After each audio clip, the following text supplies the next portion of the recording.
Our medical center's strength lies in its mission to transform lives and in its spirit of collaboration and teamwork. Our medical center is also committed to our community and is an ever-present, roll-up-our-sleeves, can-do mindset. Hello, I'm Dr. Jeff Gold, and I have the honor of serving as the Chancellor here at the University of Nebraska Medical Center.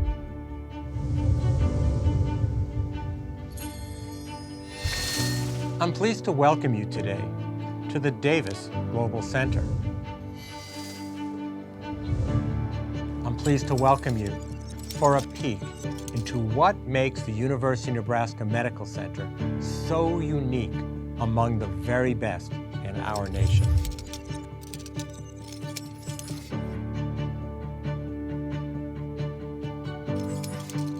While on our campus today, you'll sense the excitement that I see and that I feel every day from our faculty, staff, and from our students.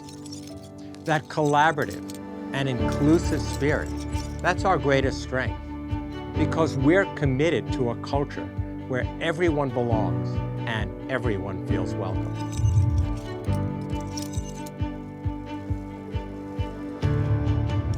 We know that by working together, we transform lives to create a healthy future for all.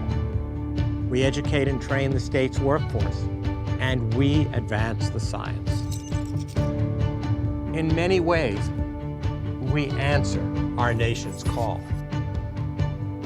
We strengthen communities, and of course, we grow our economy.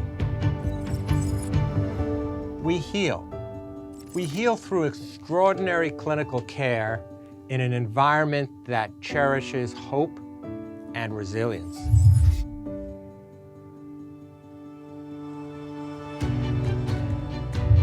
We celebrate and we build upon our past. And of course, we educate and we train for the future. Without a question, our medical center is a remarkable place, and we're only just getting started.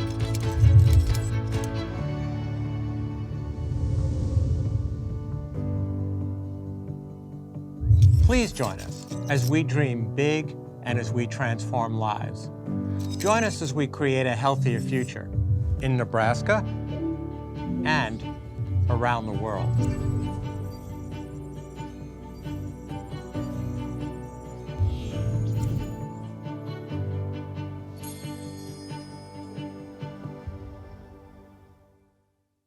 I am the real Jeff Gold, at least I'd like to think so, and I'd like to welcome you to this very special event which we call the Digital Workforce Preparedness for a Changing World. Before I introduce our goals and our speakers, I'd like to introduce another very special guest, President Ted Carter. Ted, why don't you join me to welcome our audience today? It's all yours. Hello, my name's Ted Carter. I'm the University of Nebraska president. And it's great to be with you here at the Holographic Theater at the Davis Global Center on the University of Nebraska Medical Center campus, right here at the home of iEXCEL, where simulation, training, and education occur at a whole new level. Now, before I became the president at the University of Nebraska, I had a lifelong career in the United States Navy. In fact, I served for 38 years on active duty in uniform. And look, here we are on an aircraft carrier.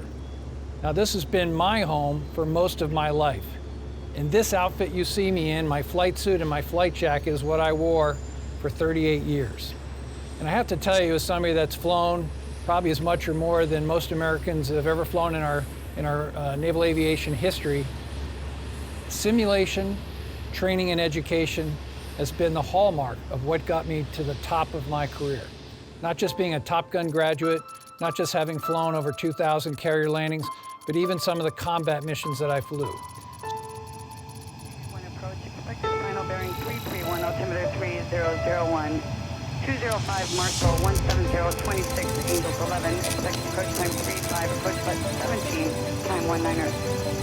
205 Marshall 17026 Angels 11, EAD is 35 left. 205, read back correct. 207 Marshall 17027 Angels 12, expected approach time 37, approach button 15. 207 Marshall 17027 Angels 12, 207, read back correct, squawk 7150.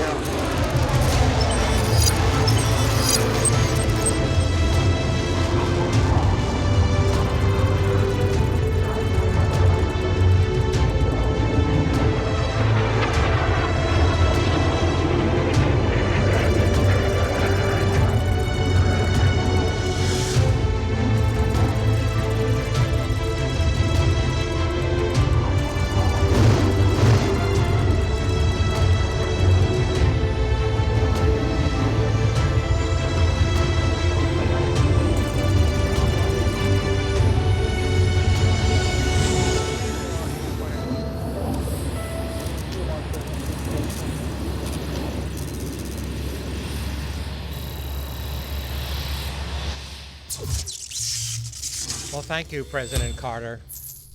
And both Ted and I want to warmly welcome you to this NC3 Industry Forum today. We're gathered here to discuss a critically important topic: digital workforce preparedness for a changing world. The goals of the forum are pretty simple.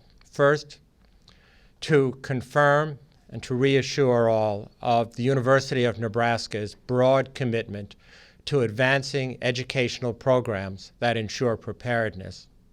Secondly, to identify and to discuss NC3, industry, and Department of Defense workforce needs.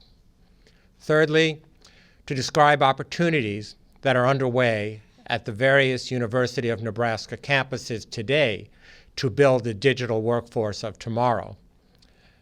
And lastly, to present concepts for a digital technology certificate program that we hope will be of importance to all of our civilian and military partners. But now, a very special welcome from General John Hyten of the United States Air Force, of course retired, former Vice Chair of the Joint Chiefs of Staff, and former Commander of U.S. Stratcom. General Hyten, it's all yours. Hi, I'm John Hyten, retired General in the United States Air Force, former Vice Chairman of the Joint Chiefs of Staff, former Stratcom Commander. You have me listed on the agenda as representing the Department of Defense. I'm retired, and I don't do that anymore. But it's an honor for me to be here to talk about something that's very important to me. So thanks very much to President Carter. Thanks very much to Dr. Gold for inviting me to speak for just a few minutes on a critically important topic. All you have to do is look at the news, and if you're at Stratcom, if you're an American, you should be very concerned about what you see in the news. You see a leader of a nation in the world today threatening the use of nuclear weapons and bringing nuclear weapons forward. You see the failure of deterrence on the part of the West, because after an invasion and after thousands and thousands of casualties, the responses from the West seem to be having an impact, but the whole goal of deterrence is to preserve the peace. Once war happens, then deterrence has failed, and we have failed in that. Then you look at China and the South China Sea. I can't imagine anybody looking at Russia in 2014 and not realizing that if we didn't do something about the invasion of Crimea, Ukraine was coming. I'm worried about what's happening in the South China Sea and Taiwan coming. I think we need to be worried about that. And we have adversaries that are using the digital world against their adversaries and using the digital world against us. And they're also using it to advance their weapon systems, their structures, their way of doing business in ways that we're struggling to keep up with. And so I think many of you heard me say a number of times that one of my biggest concerns, maybe my biggest concern in the world, when I look at Russia and China, is not them, it's us. Because we have lost the ability to go fast. We've lost the ability in many cases to effectively deter. and we've lost the ability to defend ourselves. And in a digital world, attacks can come literally at a moment's notice. And the other piece about a digital world is that in that world, we have to be able to build and defend our software, our information technologies, in ways that we haven't before. And we're trying to apply an industrial age model into the development of our information technologies. We've been doing that for 20 years. It's been failing for 20 years. But the funny part is that it has not been failing in the commercial side. The commercial side understands how to protect themselves. They understand how to build software the correct way. They understand how to move forward in the future. So when you look at our nuclear capabilities and the critical need to have that effective nuclear deterrent as part of our overall strategic deterrent as we go forward in the future, if you look at that, we have to be ready to build software a different way, to build our systems a different way, to defend them a different way. And to be honest, we're not quite there yet. And then subordinate in that broader concern about our ability to go fast enough is a concern about the industrial base, because our industrial base is not moving fast. And the workforce that we have on our industrial base is not deep. None of the major defense contractors that we all work with have a deep bench of critical engineering talent, and maybe more importantly, critical software talent that we need in order to build those capabilities as we move forward. So when you look at the agenda that's ahead today, I hope everybody takes it seriously, because we need to look across the board at what we do and how we train our people, not just the kind of education they need, but how do we motivate them to come to the calling of defending our nation. We're going to talk about nuclear command and control communications, NC3. NC3 has been secure for over half a century. Pretty remarkable. But that's because the NC3 system that we have defended for this long is not a digital system. That non-digital system, that analog system is falling apart. We have to move into a digital world. So how do we create an NC3 system in the future with new software, new technologies that operate in the digital world that we can still secure? These are huge challenges that are ahead of us, and we need to take them seriously. So I very much appreciate the University of Nebraska. I appreciate the leadership out there. I appreciate folks like Steve Callicutt and Al Buckles for still taking this huge challenge on and trying to move the system that we have forward, to move our education system forward, and also to empower and motivate the young people that will have to do the job. Because I now have things in common with Steve Callicutt and Al Buckles. I'm old and I'm retired, but it doesn't mean I don't love this country. And I'm concerned about the challenges we face. So thanks for taking them on. Good luck today in the conference. I hope it goes extremely well. Thank you very much. Well, thank you very much, General Hyten. I don't think we could have asked for a better introduction of the scope of what we're talking about today, or the timeliness and the urgency of this conversation, as we literally are going to build the future, and we're going to do it together. And I think we're all gathered in this room for the same purpose, and that is we all deeply love this country, and we want to be sure that we secure its future during all times of our history. So it's now my great pleasure to introduce our honorary guests. First, Mr. Chad Stevenson, Director of the NC3 Enterprise Center.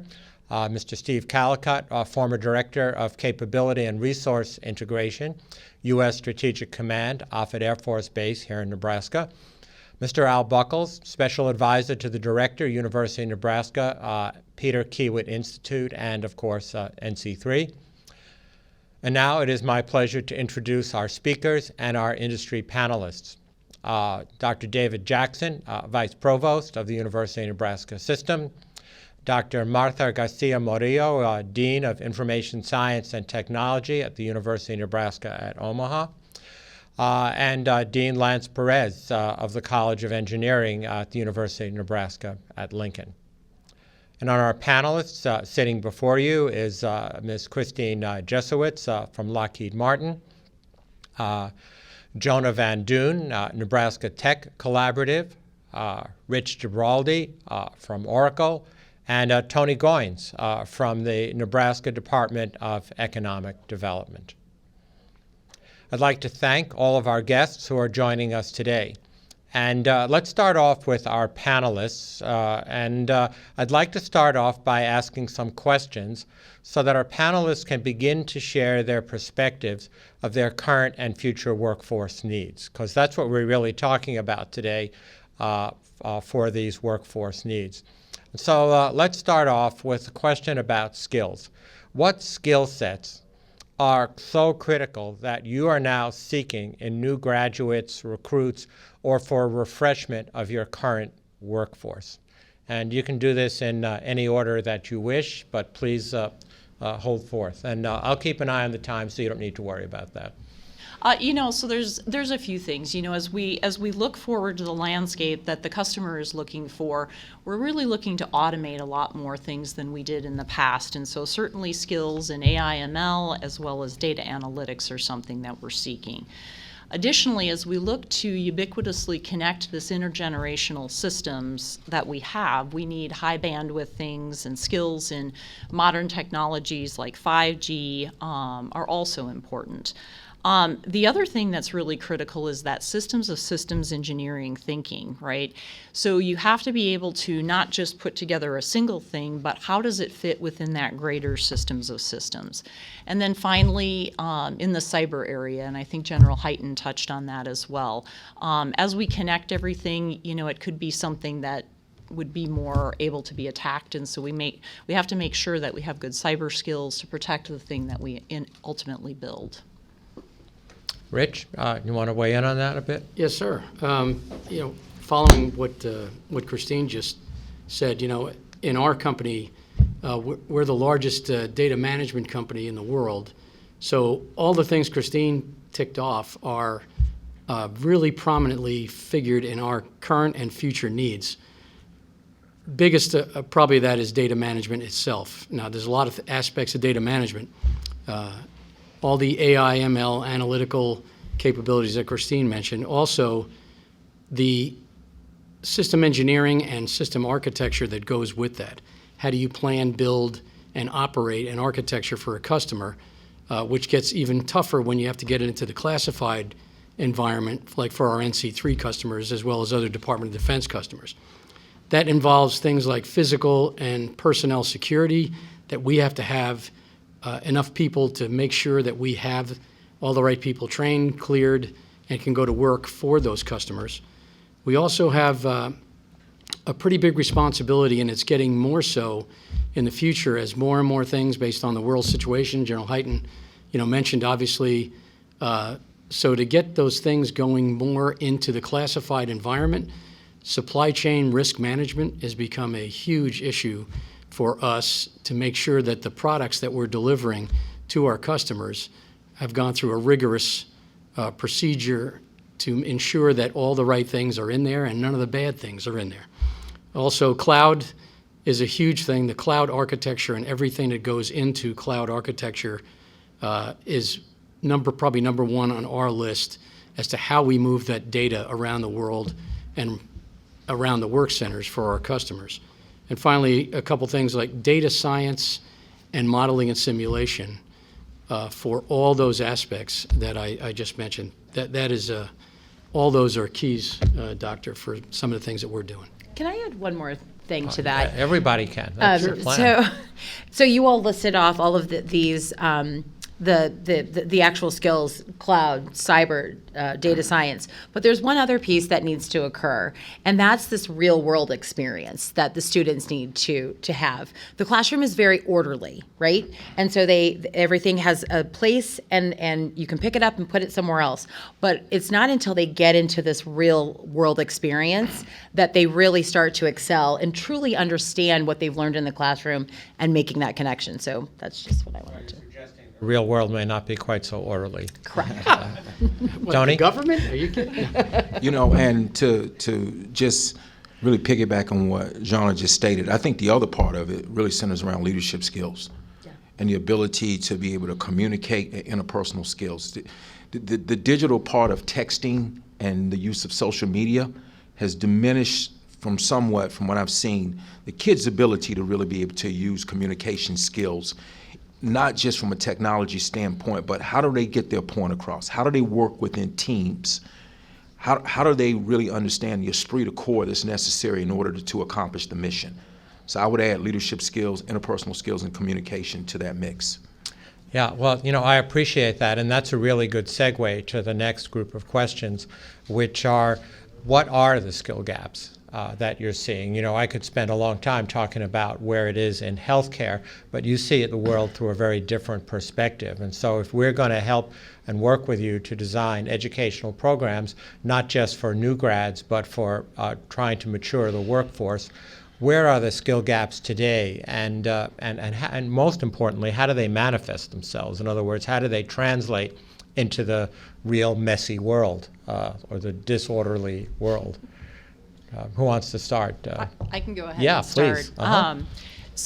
And this is a bit of a strange thing, right? It's not maybe necessarily something that's taught, but it's really old technology. That's something that's, kind of that skill gap when you look at it, because in order to get to that modernized solution, you have to start with something that's old, the legacy system, and you have to be able to move from that legacy system, understand what's going on there in order to be able to make it better in the long run. So that's one of the things. The other thing, I kind of hit on this before, and it actually goes to Jonah's point too, is that systems of systems level thinking. In academia, you can have boundary conditions that are zero and everything's nice to solve with math, and it's not so much in the real world.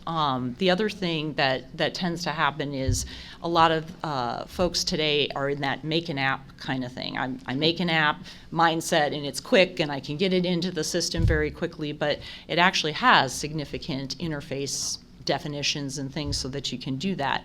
And so we really need to get people to start thinking about how their app or their component fits into that much larger systems of systems. So as we look forward, certainly at the iEXCEL Center, there's a lot of digital work that's done for the medical field. I think we need to do that same experiential type of learning environment for people with things like NC3. So Rich, where do you think the gaps are? So a couple things that Jonah mentioned, operational experience and knowledge, and that's something, in a large company that does technology, we have really brilliant folks that can deliver all kinds of technology, but there's a couple things they have to understand. They have to understand the customer's requirements. We're quick to want to offer solutions without understanding what the customer needs, right? They may say, wow, that was really informative about XYZ, but that has nothing to do with what I need. So you're not getting my scope where I sit.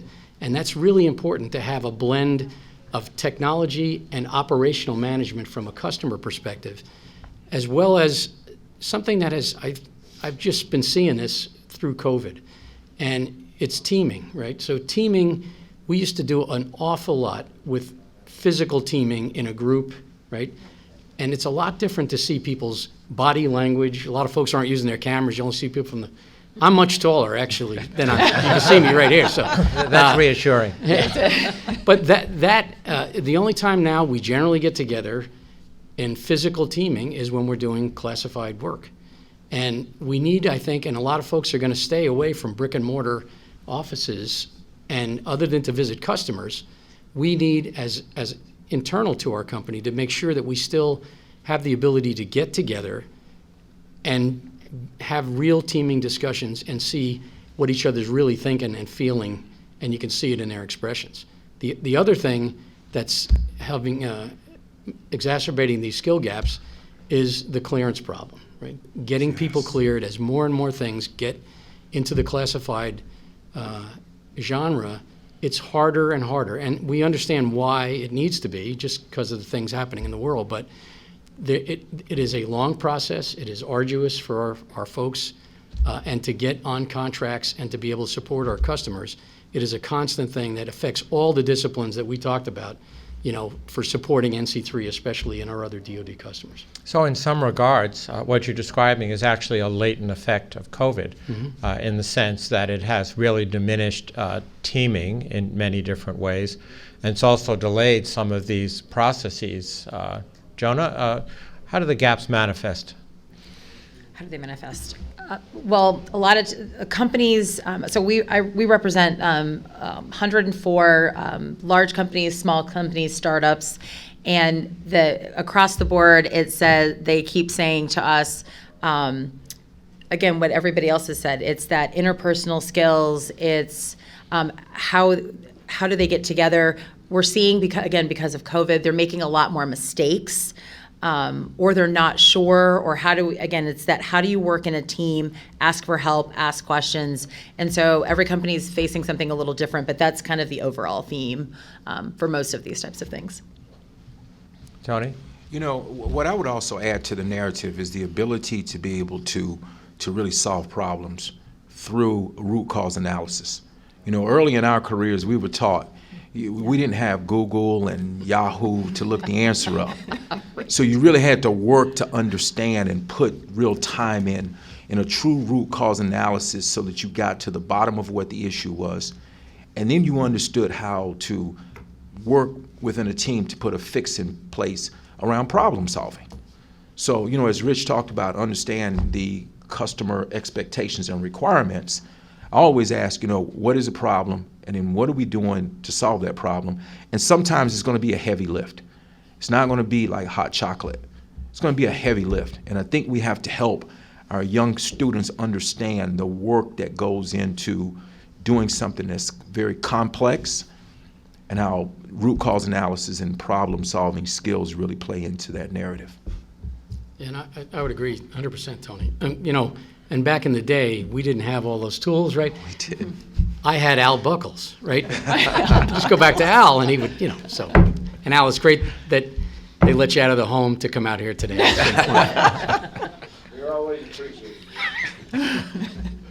Yeah, well, I think that these are very valid points, and frankly, they cut across a very wide sector of the current generation of workforce as we face many of the similar things across the healthcare workforce in terms of teaming and communication skills, et cetera. If we look at root cause analysis, it almost always gets down to communication skills and teamwork. I mean, it's because from a qualifications perspective, we've continued to have the best and the brightest, people that are dedicated to their career, get up in the morning and only want to do the right thing. That's never the question.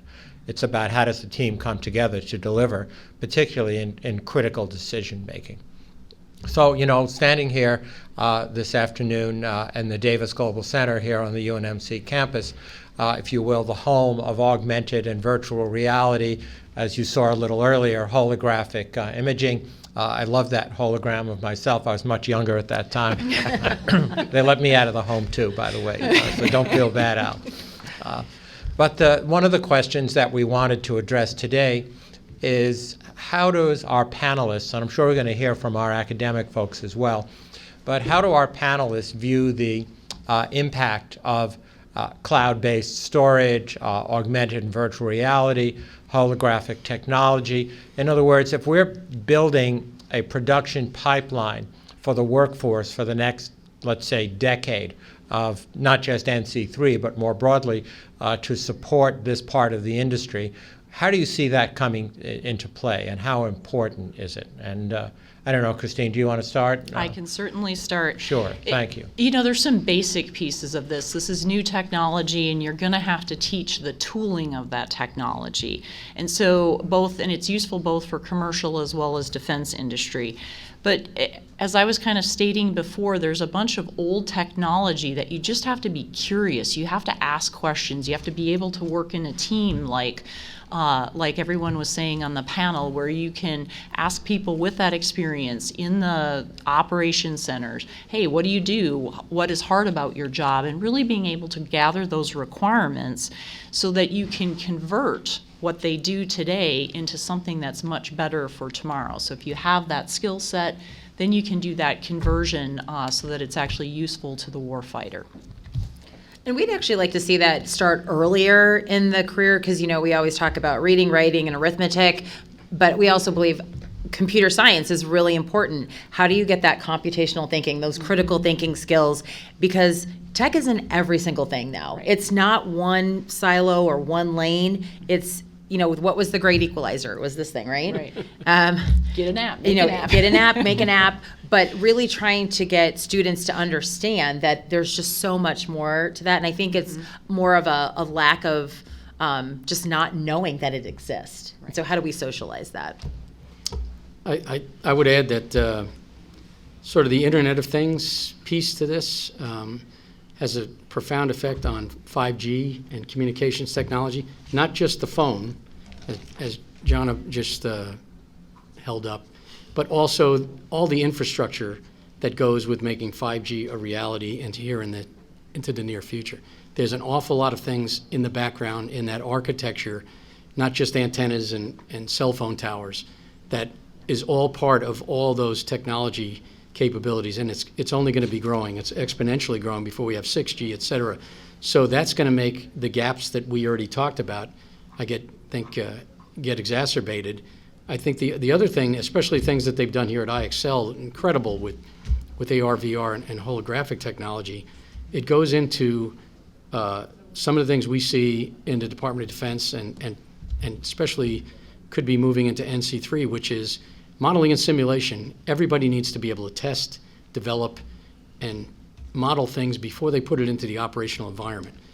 One of the things that we're saying that it's getting better all the time is live, virtual, and constructive capabilities and exercises, experiments, prototyping, where they're taking live assets, virtual assets, mixed with constructive assets, all in an M&S environment that appear to the exercise participants to be one seamless environment and architecture, and they're really getting the benefit of doing something much cheaper, but learning the operational lessons that we need to execute missions like NC3. Tony? I would, Rich, I totally agree, and I would add another part to that narrative, and I'm going to go really deep into the pipeline and talk about little kids. I've got a 2-year-old granddaughter, one of my 5 grandchildren, and she has that phone, she has a little iPad. So gaming, this kid is 2 years old, and she has the ability to figure out how to play these games. And so my question is, as we think about our educational system, how do we assimilate these kids that understand gaming and play these esports? And how is that translatable and transferable to the needs that we have right now in the tech space, specifically not just in the military space, but overall in our overall tech space? Because that is clearly something that they're learning very quickly. I think the other part of it is when you think about underserved communities, communities of color. A lot of these kids may not have opportunities specific to some of the traditional educational verticals, but they play these games. They play Call of Duty. I had a 20-year-old grandson. This kid is good at Call of Duty. I don't know, maybe he may have a career in the military at some point in time. So I want to wrap it by saying I think we have to functionally think about esports, gamification, real early in the pipeline, and the assimilation of these kids in terms of what they do and how we introduce the skills and what we need to happen in the current workforce to what they're doing.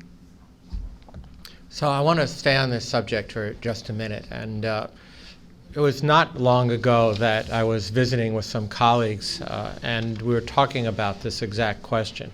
And the conversation went down the line that the technology has advanced to the point that it's really stressing the human interface. That is to say, it's almost ahead of the human interface. Now, we're talking about healthcare. We're talking about data being provided to healthcare teams in a real-time fashion in a critical situation where there's so much information that's being derived and being presented to the team that it almost becomes an information blur. And maybe your 2-year-old granddaughter has the answer to that, but maybe this is something that we can be doing in the educational pipeline or that you would like to see, because I can't imagine the complexity of sitting in the flight deck of a commercial or military airplane and being confronted by endless amounts of data in arrays that are moving and changing so fast that it's almost impossible to make real-time decisions. And you know, what we've seen in our little world is we see people paralyzed by the data. So I'm interested in your thoughts about that, whether that's something that concerns particularly our government contractor friends, and do you have some thoughts as to how we might address that? You know, information overload is a difficult thing. I think, you know, as we pointed out, when we're looking at the skills that we need, AI/ML in this world is going to become more and more important because there's such a large amount of data coming in at you. You have to have a way to process it that can work faster than the human mind. So, you know, my thoughts are really, if we look at that AI/ML and really getting people focused on that, it can be a fun thing, and it helps you be able to consume that large quantity of data. Any other thoughts on that? Because it's a very common challenge. Yeah, and I would agree with Christine. I mean, you know, the expression where, you know, we're drowning in data, right? It's really impacting our customer set, NC3, because if you can't do forensic analysis on all the data you've collected and using AI/ML to try and do predictive analysis and do anomaly detection of where faults may occur and predict where those things may occur to help our customers know where they need to replace capabilities or parts or part of their architecture, you're fighting a losing battle because we're collecting more and more, and we're analyzing not as much as we're collecting, and we're having highly paid data scientists and analytical folks spending more time finding the data than analyzing the data and making executional operational decisions, which is what they really need to do so we can move so forward. the vernacular that I'm familiar with is don't give me data, give me information. There you go. And there's a big difference between being confronted with tons of data on that. I'd like to shift the conversation to our state folks and just, you know, we're very interested from a workforce development perspective here in Nebraska, but I'm sure that's true in every state across the United States. At the end of the day, beautiful facilities are phenomenally important, and having good governance and good leadership is really important, but at the end of the day, we need a skilled, effective workforce. And I'm going to start with Tony and just ask your thoughts about how does the state of Nebraska look at it, and then we can ask our other panelists. Absolutely. So I'm going to lay out kind of four points that we are highly focused on. I think number one is retention. So, and let me unpack that retention. How do we retain students that are high school seniors into the state of Nebraska going into our university system? The other part of that is how do we retain students that are graduating from our university system and keep them here in the state of Nebraska? So that's the retention lever. A large driver of that retention lever has to be internships. And we've got to start these internships really that freshman year. You know, I often talk about LeBron James. There were coaches watching LeBron James when he was 12 years old. Yet we don't start having conversations about internships until that junior year. It's got to start the freshman year. It's got to be a meaning internship, and you got to tell the student that they can come back the next year so they're not looking for a different internship every year. And then we've got to make offers that junior year so that they know that senior year they get good grades, they conduct themselves in the right way, and when they graduate, they already have a job. So that's the retention piece. The next piece is the acquisition piece. Because if you're talking 50 to 80,000 jobs, just the retention lever is not going to totally close that gap.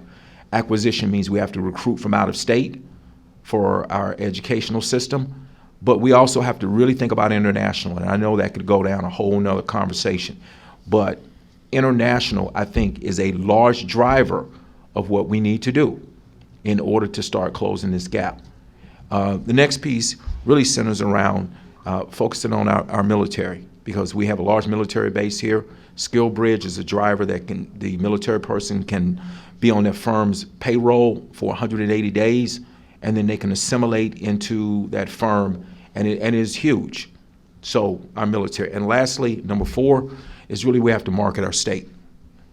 You know, when you think about the state of Nebraska, you know, before I moved here, for me, I knew about the football team, I knew about Berkshire, and I knew about agriculture.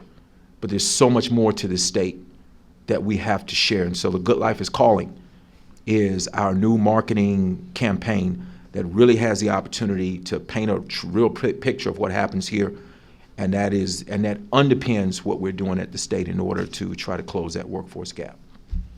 Tony, I'm going to go a little bit deeper into your 4 points. So the first one on retention, I think there are a lot of people sitting in our state who don't recognize that there's an opportunity here for those types of jobs. And I think we've got 30,000 technologists in this state. We could have so much more, and we need to talk about what great people and great projects they're working on here, again, along with the talent attraction piece. Because I think if we use the retention piece as a beacon of light for people outside of the state. If we're looking outside of the state, I thoroughly believe that we need to look at MSAs of similar size. So instead of running to these large cities to acquire folks, that we need to look at communities of like size and raid from Tulsa, Arkansas, Mississippi, some of the smaller places in Colorado, because I also think we'll get the diversity that we need in that as well. Military, I think every company in the state should be part of SkillBridge. That should just be a given. And we try to do that at the Nebraska Tech Collaborative, encouraging folks to do that. And then finally, we have an incredible story to tell, and you've heard me say this a million times. We are good Midwesterners, head down, not interested in all the noise around us, but really trying to produce something amazing. But we need to tell these stories and to let the rest of the country and the rest of the world know that this is the place to be, to start a family and to grow a business and to create change in the world. Absolutely. So we are seeing, obviously, growing needs here because of the work that Steve Calicut and his team have done with the NDRC, things we're doing, with NC3 with Mr. Stevenson. So we're looking at growing our base here, and we see that as a future need as well. Steve and I had just been talking about last week about interns, where he talked about interns, but it's a little different for us, right? When you're looking at this customer base, the interns really need to be cleared. So that is a lot tougher road to hoe than if you're not doing classified work. So this needs to be sort of a government industry partnership where the government will bend some policies to be able to get folks that are in college, cleared in, work for the summer, whatever it is, and then hopefully they'll be smarter on the NC3 mission. They'll be smarter about a company they're working for that's supporting them as interns, and then they have a choice, right? They can go either way they want. They can go somewhere else totally, go into NC3, join that company that's supporting them. The other thing is veterans, whether they're retired, military or reserves, National Guard. We found in our company, and I'm a little biased because I'm retired military, but retired Air Force, but I will tell you that one of the things Tony said early on was about leadership skills. There is no better way for bringing somebody into a company that is usually had proven leadership opportunities and skills than someone who's had military service. It's amazing. The integrity, the values that they bring can really help be another piece of a team of a company that has lots of young folks, older folks, middle, folks from all walks of life. But that military experience and the teaming that is instilled in military folks, I think, is a real benefit that can help all the things that we've been talking about. And certainly NC3 has a lot of folks that are former and retired military helping them, and same thing with our company. And I'd just like to add one thing, back to the retention comment. That was a great opener with the retention comment. But something that we've started doing is actually picking up high school internships. And so before they even embark on the whole college experience, we get them as high school internships and then actually are able to flight follow them through college as well. We can put in for their clearance earlier to kind of get ahead of that particular gap as well. And then they get internships during college and then ultimately offers for full-time employment. Yeah, so we're actually, in the health professions, we go to middle school folks, and believe it or not, and just simply send the message, yes, you can do this. Because many of the generation that we're talking about now have never had a role model or a mentor that they could look up to connect with. And having that mentorship, I think, is a really critical part of retention. If I heard you right, Tony, that you said LeBron is applying for a job here, and I wish you would. We'll have that conversation a little you bit should. later. The way we're going here, Doc, I think, Tony, if you can give me your 2-year-old granddaughter's resume, Yeah. I'll put it into the Oracle system. I think you should. Yeah, just make sure she has the right attorney to work with.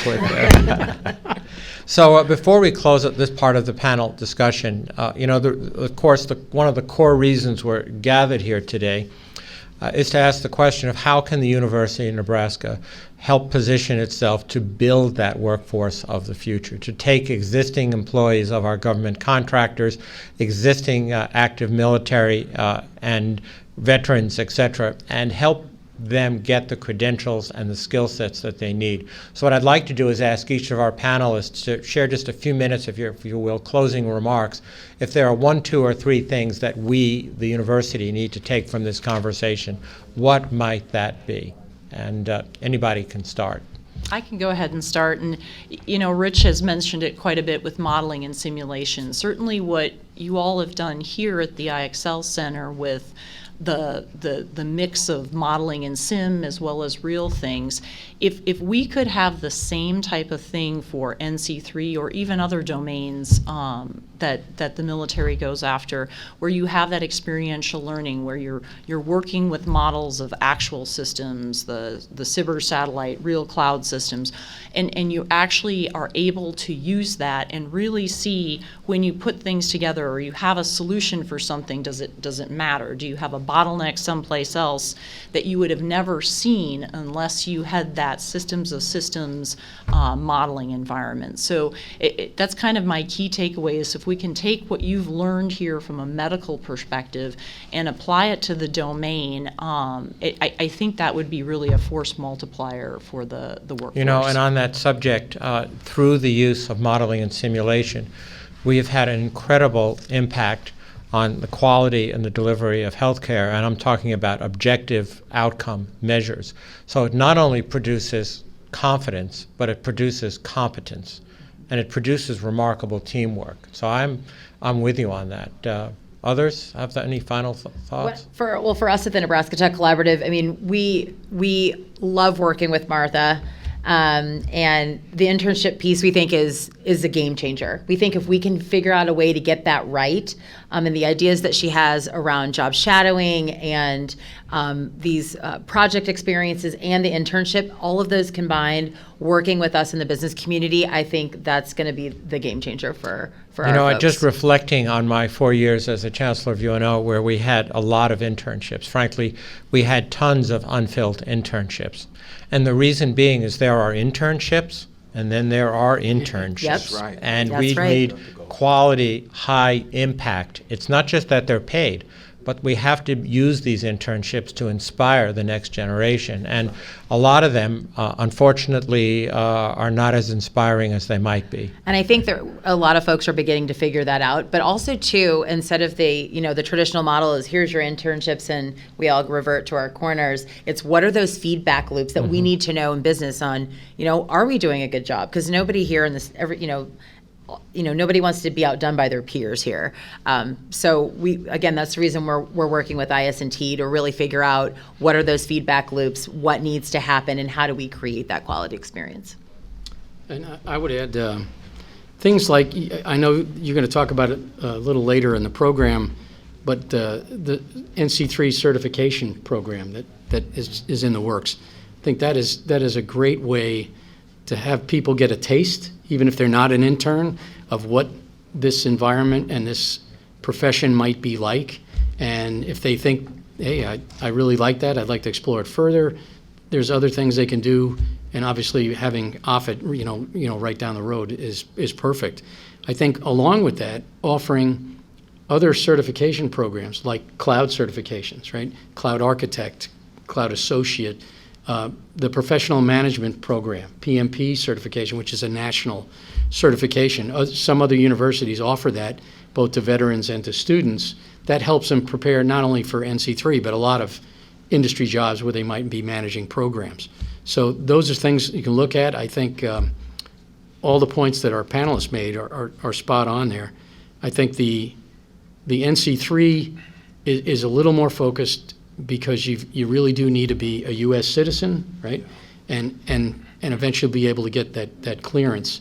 But all the things you guys are doing here at the iEXCEL Center, as Jonas said, are really going way in the right direction. And we're, even for a tech company, some of those things, because of the applications that you have here for the medical profession, are just absolutely superb. Let's just say there are quite a few architecture, engineering, banking, transportation, investment firms in this community that would love to hire that talent as well. Absolutely.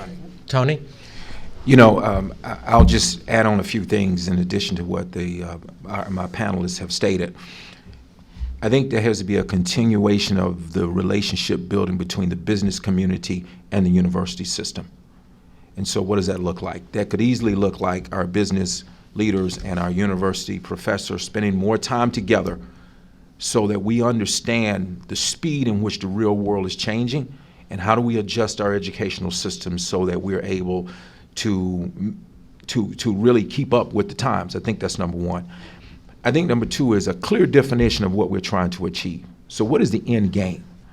You know, I've got a sister and I love her, but she's got a lot of education. But I keep saying to her, what is your end game? Like, what are we going to do? More education, right? She's got a lot of it. Well, but what are we going to do here? You know, I ask, you know, what is the placement rate? When these kids graduate, what is the placement rate? What kind of salaries are they earning after they graduate?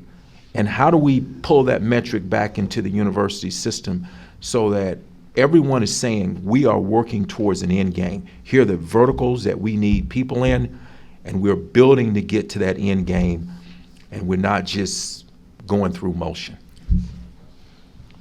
Well, I want to thank all of our panelists before we transition to the next part of our program, and we'll get them to weigh in a little bit later. And just for our audience's benefit, we're now going to hear from some of the leadership team of the University of Nebraska. So before I introduce our panelists, I just want to introduce one of our other special guests, and that is, of course, somebody who needs no introduction, Mr. Mike Yanni, the Chairman Emeritus of our Burlington Capital. You know, I've had the honor and pleasure of knowing and working with Mike for now just over 8 years. And it's almost no conversation that we have when it doesn't end up as been there, done that. And certainly when it comes to recruiting top talent into this community, he's been instrumental across all sectors. So, Mike, thanks for all that you do, and thank you so much for giving of your time to be here today. So we have three now individuals from the university, and I will have the pleasure of just introducing the first, and then they will then sequentially introduce each other.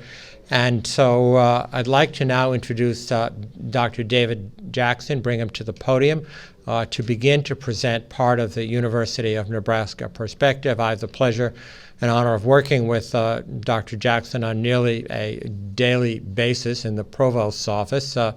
He tries very hard to keep me on the straight and narrow in that capacity, more often than not unsuccessfully, I might add, but nonetheless, he does try. David, thank you for being with us. Thank you, Dr. Gold. I will be quite brief in my remarks. I want to really just point out a couple of things. You're about to hear from, as Dr. Gold mentioned, the academic leaders for the College of Engineering at the University of Nebraska-Lincoln and the College of Information Sciences and Technology at the University of Nebraska-Omaha. The one unique feature of the University of Nebraska, especially at the graduate level, but also at the undergraduate level, is that we are 4 separate universities that work together. And at the graduate level, we actually have the capacity to take the coursework and faculty expertise across all of the institutions to meet workforce needs. So while you're going to hear some of the exciting programs at both of the colleges, one at the University of Nebraska-Omaha and one at University of Nebraska-Lincoln, I want everyone to think, in the industry panel, to think about the possibilities of adding additional curricular content that leverages that expertise across the entire university system. So, for example, I heard the panelists speak about leadership skills. I heard them talk about data management and data sciences. These are course offerings that are integral to some of the programs you're going to hear about today, but also they reside most frequently in some of the other colleges. But we can put together certificates and coursework offerings that are highly based on technologies that you're going to hear about in the technology sciences, but then include additional coursework in business, in finance, in team science, in team building. And so I really appreciated hearing some of the skill gaps that you talked about so that we, and back in the academic circles, can begin thinking about bundling some of this coursework together in a really meaningful way that helps build the workforce. The second point I want to make has to do with certificates. We've already heard from the panelists and others about certificates.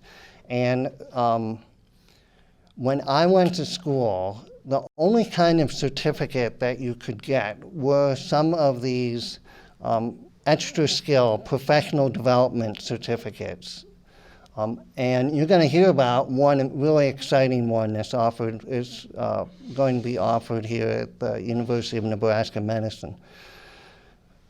But there's another kind of certificate in the academic world that's come about in the last few years. It's a certificate with a capital C, I like to call it. And it is a certificate that leads to a subsequent degree.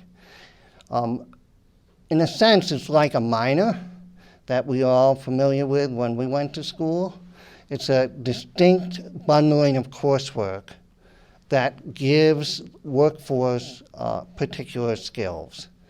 And so you're going to hear about the professional development certificates, but also about these other certificates. They appear on transcripts, so your employees will be able to show and make use of some of the employee benefits that may have to do with higher education, as well as being a stepping stone, for example, in the graduate realm, towards an eventual master's degree. So you take a certificate, you have identified skills that you've obtained, and then you say to yourself, well, I can use this right now in my job, but at the same time, think about that next step towards getting a master's degree in system sciences, for example, in one of the IT fields. So I wanted to bring up those 2 points before you hear from the academic deans. We can offer a lot more than what we're going to have time to tell you about in the academic world, and we can bundle courses together. And then we have different kinds of certificates that can benefit workforce in different ways. So I'd like to move on and like to welcome Dr. Martha Garcia Morello, who's the Dean of Information Sciences and Technology at the University of Nebraska at Omaha. Martha?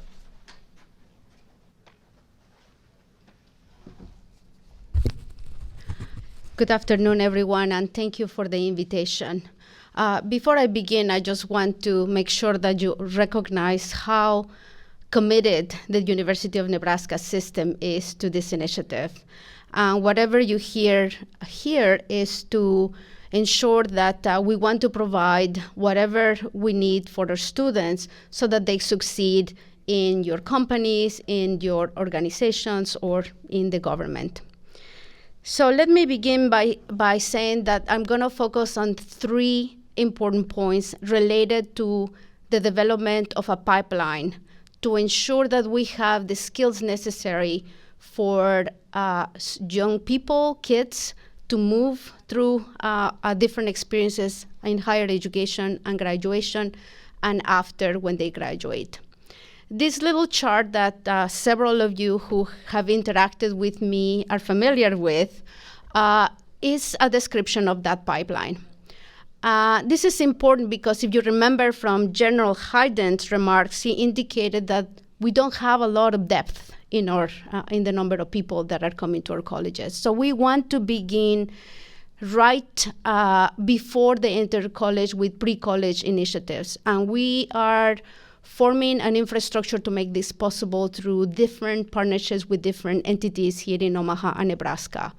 So taking advantage of the skills that the military offers, we are working with the National Guard to ensure that our students in pre-college initiatives, can you move back to the prior slide before you move it on? To ensure that the students from high school can begin to think about this field and then move them through college. We're working with NERCSA, which is the Nebraska system of school districts, to again working to attract kids from all over Nebraska, not just in Omaha. And I meet on a regular basis with the Omaha public systems. So that is prior to college. We also have our own initiatives at the pre-college level, trying to attract students from middle school to high school to enter this field. Gen Cyber is one of them, where several girls come to our college to learn about technology, coding, and cybersecurity. So what happens when we attract them? Once they get to our college, the next thing that we want to make sure, and this goes to Jonah's desire to get them into experiential learning right from year one. This is an initiative that within the college we call Learn and Earn, and this is because we want our students to be able to get paid what they're learning those skills. I think this is wonderful for them. It solves the problem of economic need that some of them have, but then exposes them to shadow in their first year, projects in their second year, and the projects can be in industry, government, non-for-profit organizations, and with our faculty. And with our faculty, these are the expertise that we have. These are 6 areas of expertise that congregate about 60 different faculty members. And we have projects that students can work in, including high school students. In fact, in the summer, we host high school students working with our research faculty to come to our programs. So let's go back to the prior slides, if you don't mind. So those projects will be important for those projects in their second year. Their third year is the internship. We want them to be year long, and the fourth year, ideally, to have a job offer, right? So this is quite in line with what Tony was talking about in terms of what we need. It's also important to talk about what happens in college, because we want to make sure that those experiences with you all during these 4 years allows the building of roots here in Nebraska for them to stay, right? So we want to contribute to that.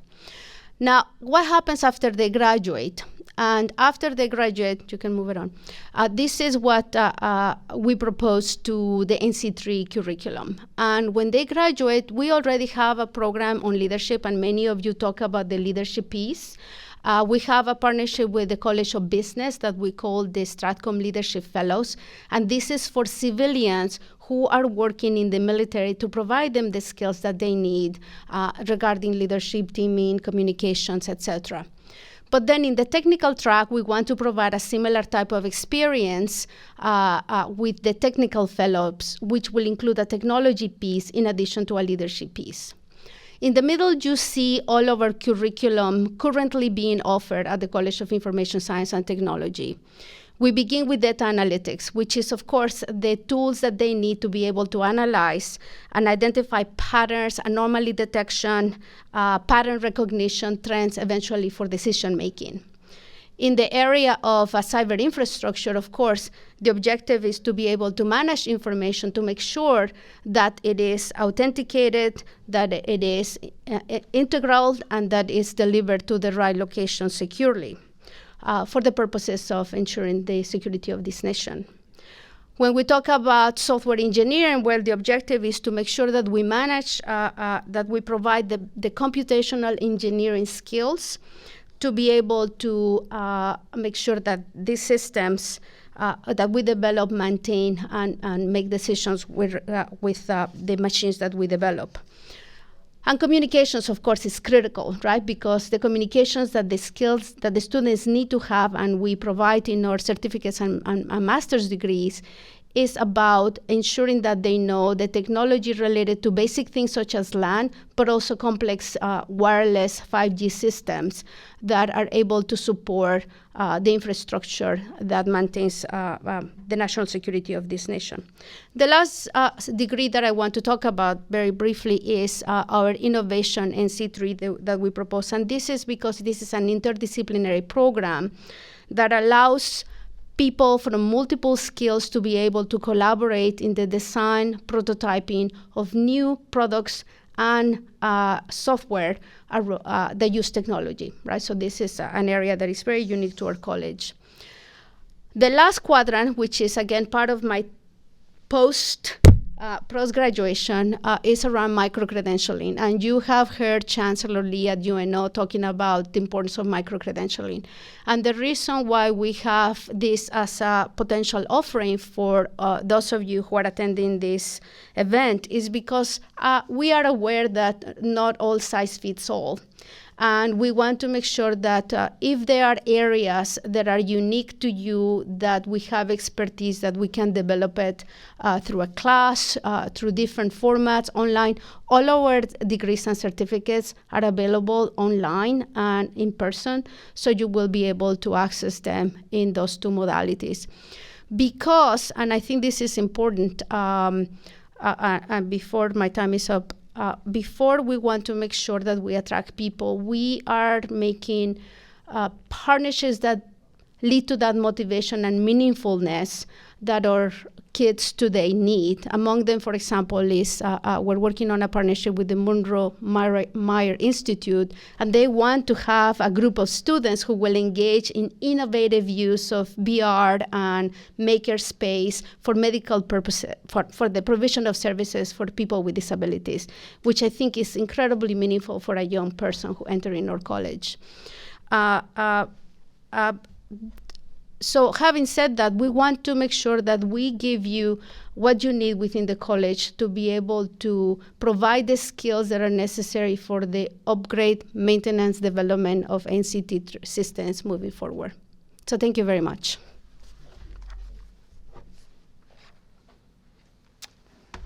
I forgot that I have to introduce my dearest friend and fellow Dean Lance Perez, who is the Dean of the College of Engineering of the University of Nebraska-Lincoln. Thank you. Thank you very much for that introduction, Marta. Thank you for distinguished panelists. It was really a pleasure to hear your comments, and I hope some of the things I say you'll find will be responsive to the issues you brought up. So I'm going to start out by just giving you a little bit about the College of Engineering, because so that you know where we're coming from, and then talk about some of our new initiatives. So we began offering courses in the College of Engineering in 1877. So we have 145 years of history of being responsive to the workforce needs of the state, the region, and the country, and we continue to do that. We have roughly 3,500 undergraduate students and 700 graduate students. In any given year, we attract students from all Nebraska, so 93 counties, all 50 states, and roughly 40 countries. So we're a global enterprise that attracts talent from all over the world.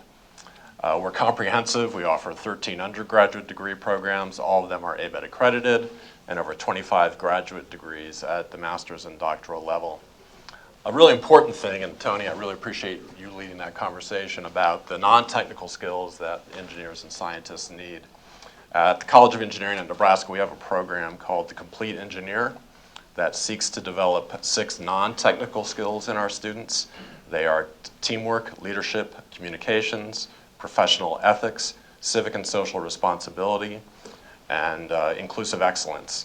We've piloted this program for 7 years, and next year it will become official for all of our undergraduates. It will be transcripted.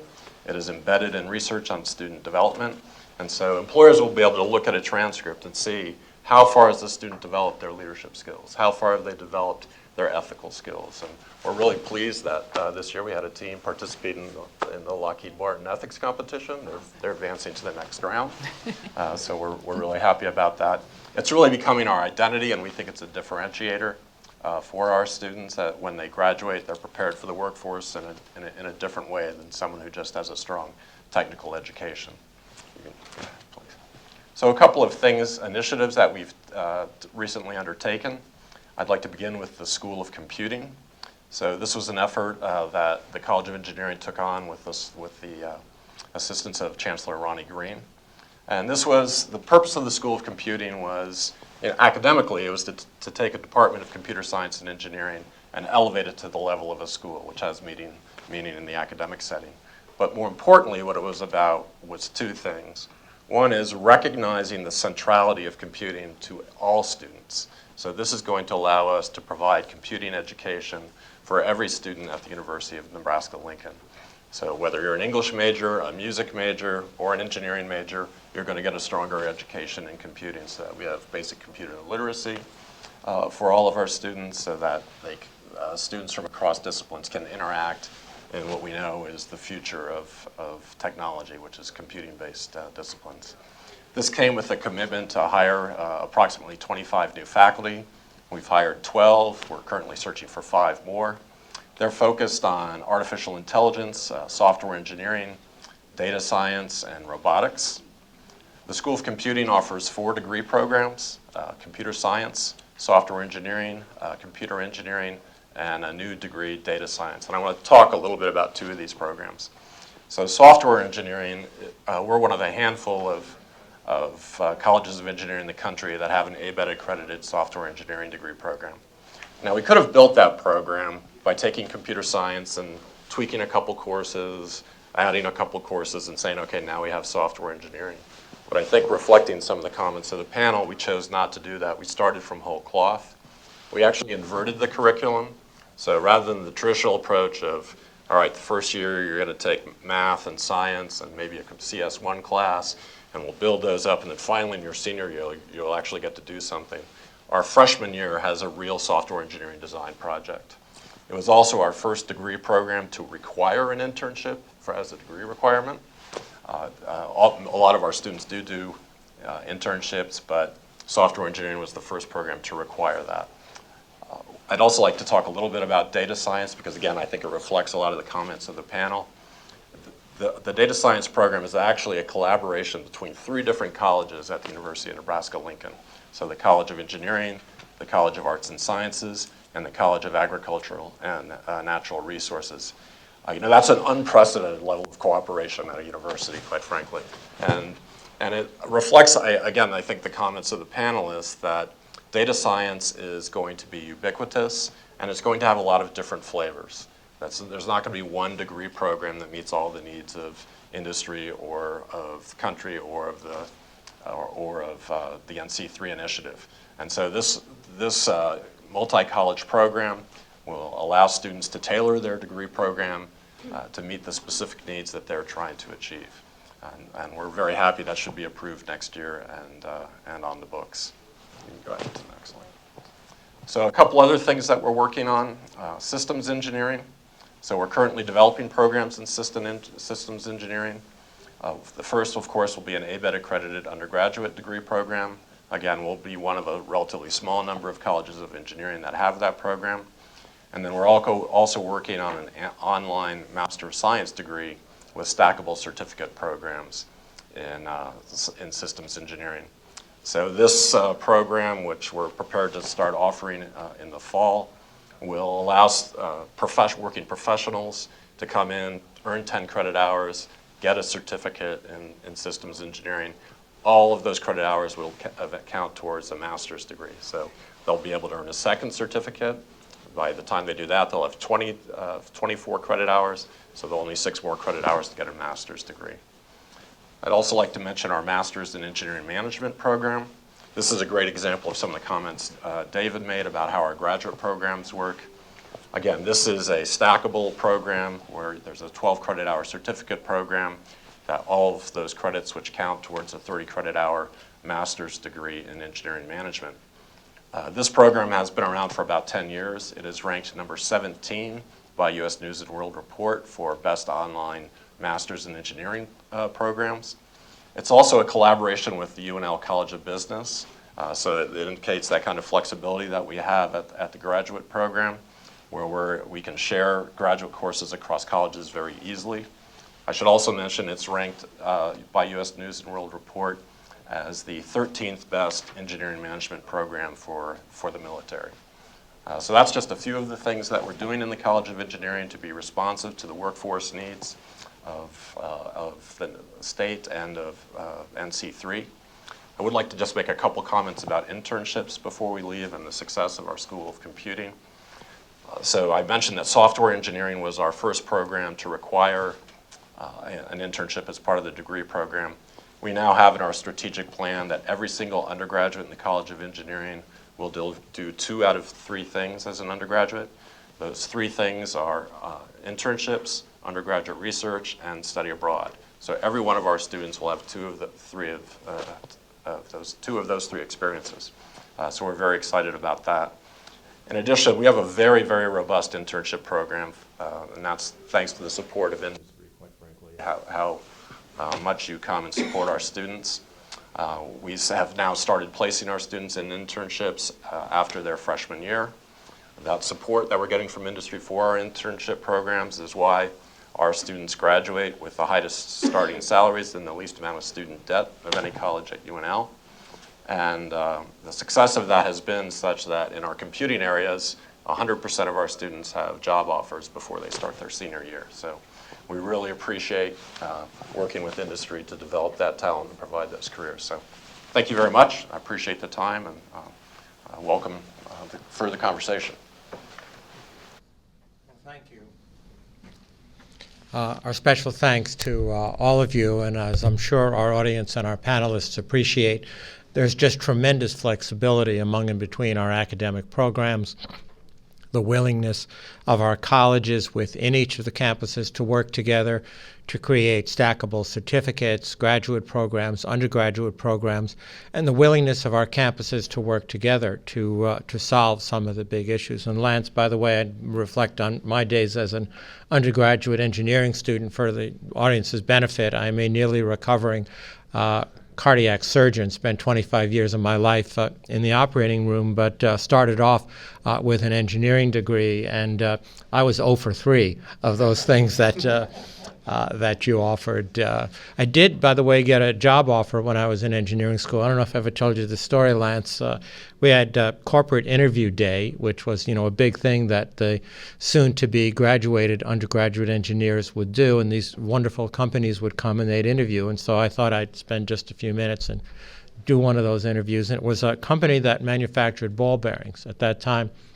It was the largest manufacturer of ball bearings in the United States.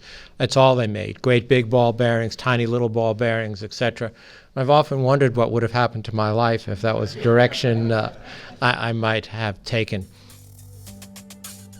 Good afternoon, everybody. My name is Pam Boyers, and I'm here this afternoon to tell you about a program that is evolving fast at iEXCEL. It's called iEXCEL at the University of Nebraska Medical Center. The iEXCEL program is a transformative program, and it's been in the making about 5 to 6 years. The program itself is housed in a wonderful building called the Davis Global Center, which is on the Health Science campus at the University of Nebraska Medical Center. It's a transformative program because the challenge is to take a quantum leap into the future by using modeling, simulation, visualization, and even holographic technologies to advance the way we teach and train our healthcare professionals. The impetus behind this is a great concern about patient safety, not only in this country but around the globe. It seems that we need to change our training model to meet the times and to really prepare our young professionals and as well as our professionals in their middle careers to deal with the rapid amount of technology in healthcare and the changing healthcare environment. So iEXCEL in the Davis Global Center is a large simulation center that uses many modalities of simulation, from immersive environments to head-mounted displays to hands-on simulation and to even surgical simulation. In this particular facility, which by the way is about 200,000 square feet and has many, many simulation modalities, healthcare professionals can hone their skills. And that's not just their procedural skills, their precision skills, but also their team skills, their interactive skills, their patient care skills. And above all, we do not have any classrooms at all. Everything in this building is immersive, hands-on, experiential, and interactive. So as we designed the center, if you can just go back one, we had to think about how were we going to create this new model which housed a great deal of technology, but also all these incredible modalities of simulation. And because we wanted to advance collaboration between the disciplines, we knew it had to be territory neutral. So the Davis Global Center is not owned by any one discipline. It is a sort of little Switzerland where we can test and try how to work together, how to start working as teams from day one of training. So if you can just go back one to the... So the building had to inspire because we work in a very, very traditional setting. Healthcare has been taught the same way for generations, and it's worked in many, many ways. But because the world is advancing so much, because it's ever more digital, ever more technological, this really has to shift some, taking the best things from tradition, but at the same time innovating. So the building was designed to inspire. It was designed to be extremely accessible, so healthcare professionals could leave their patients and be comfortable that they could be back again with them quickly after their training. It had to be highly flexible and future-proof, and it, above all, had to house the whole healthcare system. So why the whole healthcare system? And that is because patients are more vulnerable when they have to transfer from level to level in the healthcare system. So we need to be able to practice that as well. And it needed to house the things that you don't see that are behind the walls. Behind the walls in this Davis Global Center are incredible sort of fibers and all kinds of data capture systems so that can we measure what we do. This was a huge investment. It was an investment of $120 million by the state, the federal government, the city of Omaha, and the generosity of the community donors. And so we owe it to them to be able to demonstrate that this building, this wonderful facility, and the advances in modeling simulation and visualization in healthcare really do make a difference to patient care. The facility itself has 5 floors, and each floor has a distinct simulation modality. However, they all work together as one. So when you think about interns or you think about training, and we think beyond healthcare professions, think about this as an incubator, think about it as an ideas place, a clinical test bed where people can also innovate. So on the first floor, that's at the top, we have the surgical simulation floor. This is where surgeons, proceduralists, and others practice their skills, hone their skills, but it's also where they partner with industry.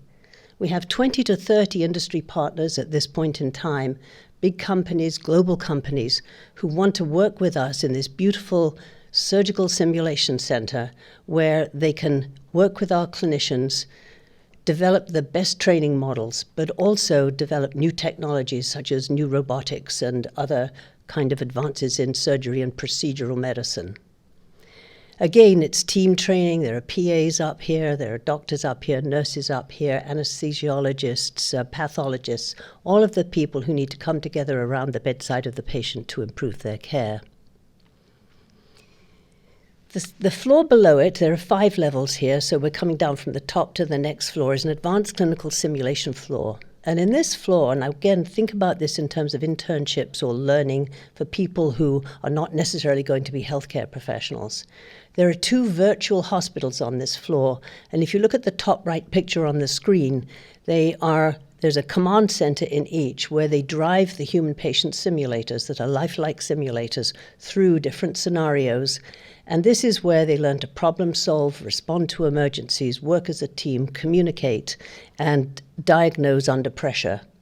So we can escalate these simulations. Almost any scenario in healthcare can be replicated in this building on this particular floor, which is very hands-on, very tactile, and very team-oriented. Next. The floor you're on now is the first floor, and this is the visualization floor. This is where we have taken another quantum leap into the future to adopt 3D, virtual reality, augmented reality, and holographic technology. What we want to do on this floor is bring learning to life. It has to stimulate, but it also has to be able to explain things in ways other than sitting in lecture, reading, although those things are still important, but to this extent, they can immerse themselves in real-world environments and learn, importantly, at their own pace. On this floor, we have a number of very talented individuals, and we too have workforce challenges. But the people who work on this floor, in fact, in the whole building, come from engineering. They come from modeling backgrounds. We have artists, we have graphic designers, we have technicians, we have surgical technicians, and we have computer programmers, and they all work together as one united team, tossing the ball for what are these requests coming in that we need to do all the time to one another to create this internal environment that's vibrant, but at the same time using serious work, serious games to make a difference. So the program itself, as you can see, where iEXCEL came from, actually I can credit our Chancellor with coming up with that one day in a brainstorming session, which is brilliant. But the other challenge we face, apart from patient safety, is we have digital learners now coming through our programs. They learn differently. They want to learn differently. They want to learn independently at their own pace and using advanced technology and doing their own discovery, as well as having guidance along the way. Very, very different model to sitting in a lecture and then sort of going on to the clinical rotations where they learnt under a mentorship umbrella. They still do some of that, but this is a very different experience when they walk through these doors. I've already spoken a little bit about the importance of outcome assessment. One of the things we're doing is building a data capture system that not only captures data, helps analyze data, and helps us do predictive modeling. We have not only an academic mission, we have community missions and business missions, like Dr. Martha, who described earlier. We're out in the community doing a lot of community activities with the STEM programs and the school systems. So we have this rather unique balance of an academic mission and a business mission where we're generating business through our companies that we work with, through training others, and also the sort of serious academic mission of helping people learn what they need to do to learn to be proficient in their different professions.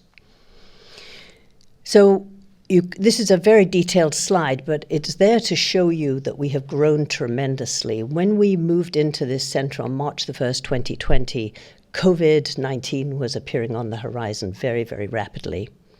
So in terms of our staff, who all come from different backgrounds, we had to suddenly, because we hadn't planned for this, they were very nimble, very responsive. They suddenly had to become a production facility, just as we see now. But that wasn't actually what they were all hired for. So one of the things we look for when we hire people is we know this is going to be a changing environment, and how are they going to thrive and how are they going to work in this constantly changing setting. It's not for everybody, as we say. So by the middle of this month, this month, we have already sort of had 57,000 plus attendees. We're growing very, very rapidly. The adoption of simulation, because of the excitement around it, because of the real world feeling to it, is very, very popular with students. And the faculty are coming in sort of in waves, beginning to adopt these new ways of teaching. It doesn't all happen overnight. It's a journey, not a happening, but it's happening. We also track our value. Our budget comes from the state of Nebraska. It's $3.5 million a year. We have about 36 employees in the building who help run all these programs, with a few contracted people when we're extra busy or need help. But as you can see, the value we're bringing is starting to very much exceed the state budget, and we want to be able to show the Nebraskans and the people who invested in us that this is indeed, bringing added value to Nebraska and to the university. One of our missions, and this was sort of decreed by the Board of Regents, which was very, very wise at the time, was that we would have statewide and national and global outreach capabilities. So this facility is able to broadcast out to almost anywhere in the world and to engage and interact. We've had face-to-face interactive sessions, for example, with Helsinki, with London, England, with the Middle East, with the West Coast, and the good news is that that keeps us really well connected with what's happening more broadly. You can already see that COVID stimulated many, many live virtual events. We found ourselves giving desperately needed information to our first responders during COVID, to the people who were out in the community, to the critical access hospitals. And we also have 4 mobile units, simulation units under our umbrella that cover the 4 quadrants of the state. And they are doing sort of on-site training in remote and rural areas. And we stage all kinds of simulation. But the teams here interact and they help one another out wherever we need to go. I won't read all the foundational pillars. They're there because of our business plan. But what I do want to do is talk about is the people who work here. Most of them are non-clinical. Quite a few are clinical, but they're not actually practicing right now, but they have been surgical technicians and so on. But the critical thing about the success of this center will be the culture that we create. And it's made up of very special people who love what they do, who want to make a difference, and bring their different skill sets together to make the whole. And I heard all the panelists talking about those special needs that need to happen. We could not run this center without that kind of culture. Why we moved into visualization was because we wanted to make complex data easy to understand. Medicine, the body, viruses, organs, physiology is extremely complex. They're very, very complex. So we thought by making it visual, people would really be able to understand it if they could control what they saw, flew through it in their own time, examined it from different angles. So our visualization hub team that's made up of the artists and the computer programmers had never done anything like this before. They all came in from different disciplines, and we said, this is what we want to do. So they work with the subject matter experts who come in with ideas, the doctors, the nurses, and others, and say, can you make this visual? Can you make this so it's easily understandable? And so they've got used to making digital twins. That's a digital twin of a hospital bed that's being designed. And there's quite a call for digital twinning. And these can all be seen in head-mounted display sets in immersive environments. This is a digital twin of a C-arm. It's an extremely complex model. If you have 3D glasses on, you can move the patient, you can program the C-arm, and you can see the patient's physiology on the screen. So imagine that's usually taught in the clinical setting where the learners are getting in the way.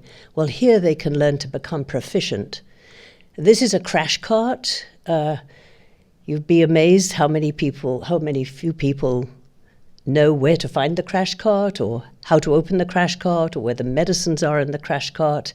And I can tell you if any one of us is in trouble, cardiac trouble, we need them to know where the crash cart is, how it works, where to find things, how to restock it, and not let that delay treatment. This is a pelvic model, a very, very accurate model of a female pelvis with different pathologies that's evolving nicely and nearly complete. But as you see, the variety is huge depending on the need. The challenge we face, like all of you, is that we could double or triple our visualization hub staff to meet the need. So what makes us different? Well, we use advanced modeling and simulation and visualization technologies in healthcare, which puts us fairly much, not totally on the cutting edge. There are some others doing it, but to the extent we're doing it. We're advancing digital workforce talent. We have to train our own. We're using data as a strategic asset to make informed decisions. We're collecting across the disciplines and distance. We're starting to embed machine learning and just getting into AI because we had to get our data capture, data system ready. We're just on the edge of that, and we're certainly doing some predictive modeling.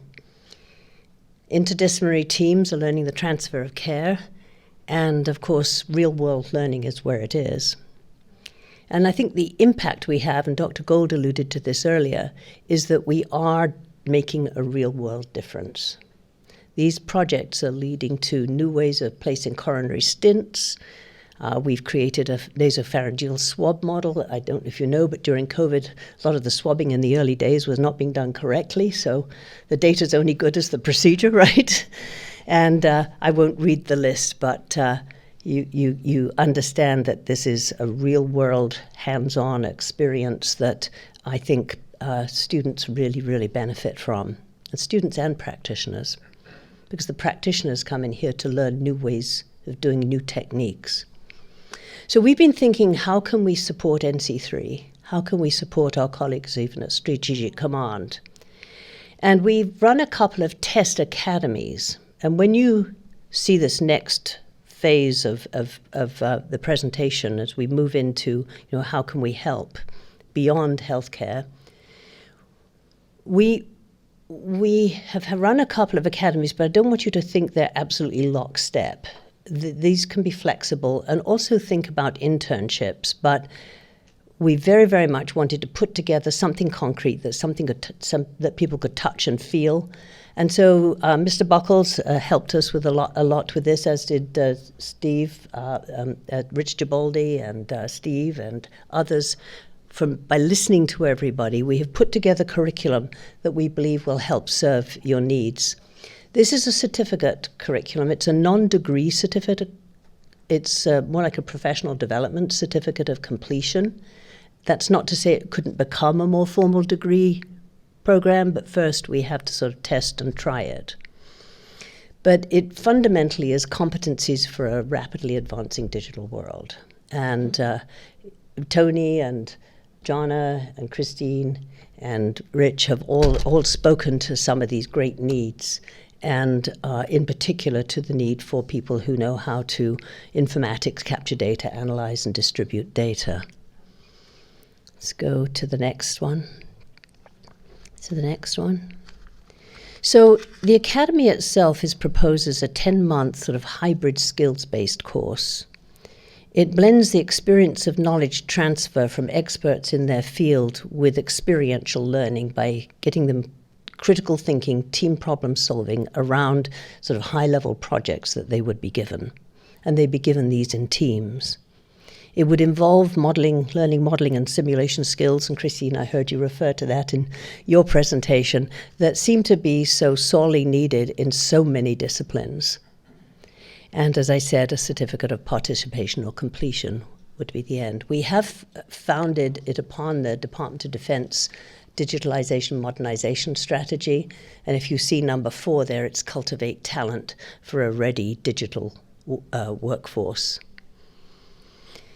So, and again, having listened to you, I had the good fortune to listen to you all previously. So this certificate would definitely address thinking and operating holistically, relating across the disciplines, developing hybrid skills, understand why we're doing this project, Tony, and problem solving, immersing, and getting to an acceptable competency level, and then engage in decision-making, presentation skills, and recovery from failure. Nobody's mentioned that yet here, but recovery from failure, especially in healthcare, is a really critical skill. It can be extremely demoralizing to fail if you don't have the support systems and the internal resources to sort of move out to recovery. So who would the candidates be? Well, the candidates would be either new graduates at this point, interns could certainly come in sooner than that, or people in mid-career who require specialized immersive training.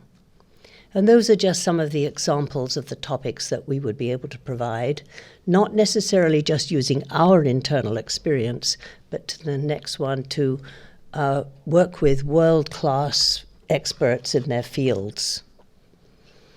Obviously, the critical training, the softer essential skills, as they're called now, are deeply embedded in everything that they would do here. How many seats are offered? Well, at this point in time, if we did a 10-month academy, we could start with 20 seats. We have actually, as I said, had a couple of experimental runs at this with our community citizens who signed up for 2 prior courses. The instructors are, some of you may know Daniel Surfety, whose expertise is in artificial intelligence and improving human performance, who has a lot of industry contracts. Do you know Dan? No. And he would sort of be he's just an example. Anna Dowd, who has just come to Nebraska from working with NATO in cybersecurity, and others such as Jana. I hope you don't mind. I took the liberty of putting your photo up there. Other experts in the community and the university, depending on the topic. What are the outcomes to be achieved? There are some of the courses that we could do and are ready to do. And as you see, it's a matrix of skills. I've already said that it will be experiential, problem-based, and relevant. And I'll just close with our 2 previous classes. They were very interesting. They came in from marketing, business. There was a paramedic. There was a PhD pharmacist. There was a sculptress. There was a first responder. So they all came in from different backgrounds to complete these certificate courses. And I will tell you, they all went out and got jobs. So meaningful jobs.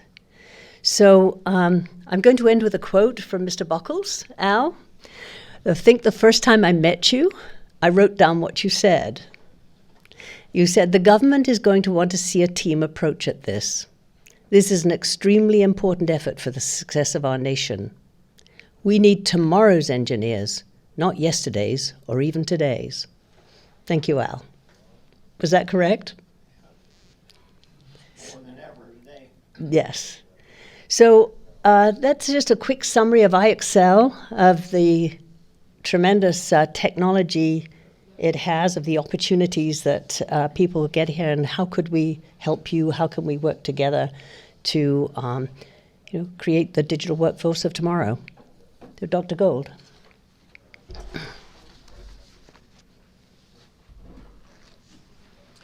Well, thank you, Dr. Boyers, for that remarkable overview. And what we'd like our audience to think about today is, everything that we've talked about in experiential training, team-based work, communications, digitally competent and capable and confident, but in an area far removed from healthcare.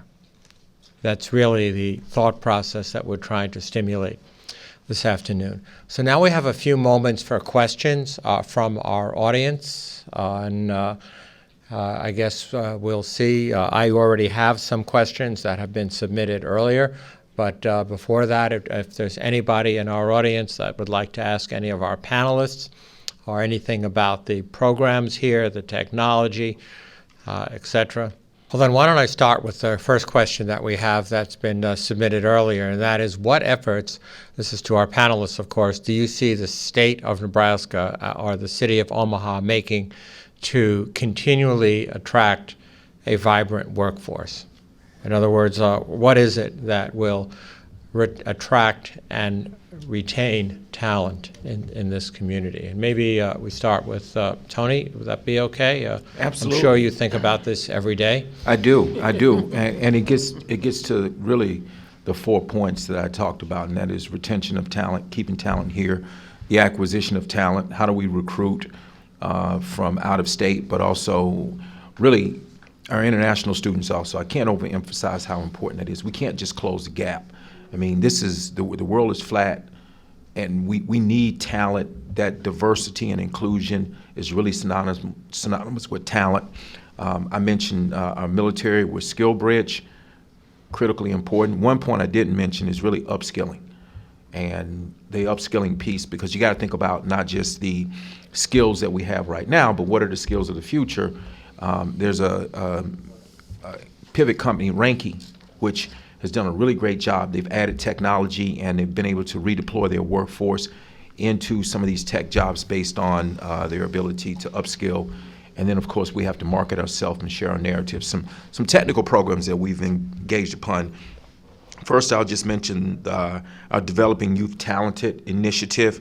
It is a program that allows junior high and high school students to be exposed to careers in STEM, manufacturing, information technology, healthcare, and engineering. That is a government state-supported program. And then we have the Nebraska Career Scholarship Program. That is more of a program that is dedicated to our community college system, which we can't negate that community college system. It is a really important driver in our workforce, the community college system. And then we have our customized job training program, which the large driver of that program is the internship piece. There's a bill out there right now for about $20 million to support growing interns, and we are legislating hard, and we hope that that will get approved. So that's kind of a snapshot in terms of what the state is doing. So others, Rich, did you want to comment? We're going to give everybody a chance. Yeah, a couple things came to mind. So first, the establishment of the Nebraska Defense Research Corporation, NDRC, that Steve Callicut's the executive director of. That has really brought a whole bunch of industry companies together as a consortium to try and solve some of those hard NC3 modernization problems. And offshoots of that are the establishment of the interim reach facility, right, which is going to be in Bellevue as a temporary facility to do prototype development for both the NDRC and industry partners at a classified level. And then the city of Bellevue, the state, I guess, I'm not sure who else, Tony, you and a bunch of other folks that are here supported the permanent reach facility, which is going to be basically a business park that's going to be the permanent home of that industry consortium and other government and industry entities that are going to be working on NC3 problems. And I understand that the city of Bellevue actually, right, bought the land like just recently. So that's a great start to a tremendous kind of three things that you have all started here that we are honored to be a part of. I'll say, building a strong entrepreneurship ecosystem, because if you're building cool stuff, people want to be where cool stuff is being made. So we're really working hard on. I think that's going to attract a lot of folks here. And I think so, certainly from an industry perspective, we can be much more purposeful with interacting with universities. I know we've had success in Colorado with CU Boulder in a project called LASP, and it's a laboratory of atmospheric and space physics, and we actually use that particular organization associated with the university to solve a lot of SIBRs, OPIR type problems. And so that's one of the NC3 pieces of the mission. So if we could also do something like that here, I think that would also be very helpful. Because, in a totally different world, we do a lot of talent development and talent recruitment as well. And frankly, we don't struggle to recruit talent, particularly high-level talent. People like to work in beautiful places, but at the end of the day, what they really want to do is have a dream, and they want to be working with like-minded people that are going to help them make their dreams come true, to be creative and not be inhibited, and to be part of a community that gets it.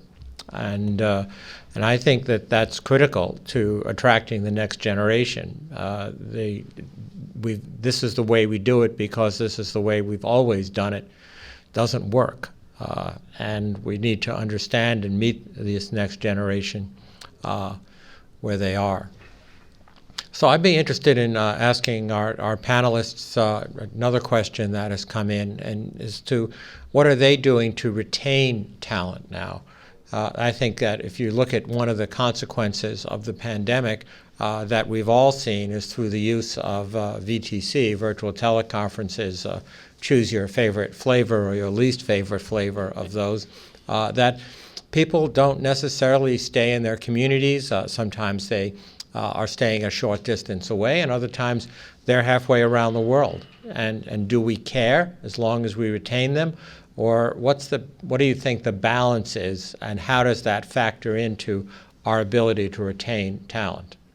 In other words, what do you think the next generation, the graduates of our amazing colleges here, and when they look at future jobs, are going to be looking for? Are they going to want to work from halfway around the world and nobody cares? I could tell you what my son would tell you about that, and he would be a very solid yes on that, by the way. But I'm interested in your take.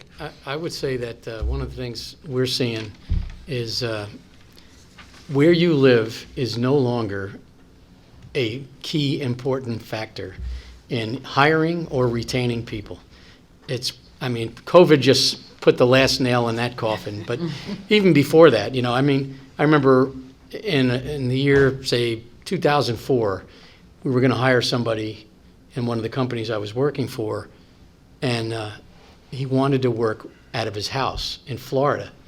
And they were, oh my God, we can't hire, but we need this skill set this person brings. And they were all worried that he was going to go lost wingman, you know, nobody would be there to take care of him. So he was like the first virtual employee we hired. The company was SEIC, which is a pretty big company. Yeah. And it worked out that, you know, through all kinds of travel and other things, it became, this is pretty good. He can deliver what he needs to do and interact. So I think we're seeing that as another way to, it really doesn't matter. You don't have to relocate, right? We have all these virtual tools. We have people traveling now again. And that really, I think, appeals to a lot of different things to keep people involved.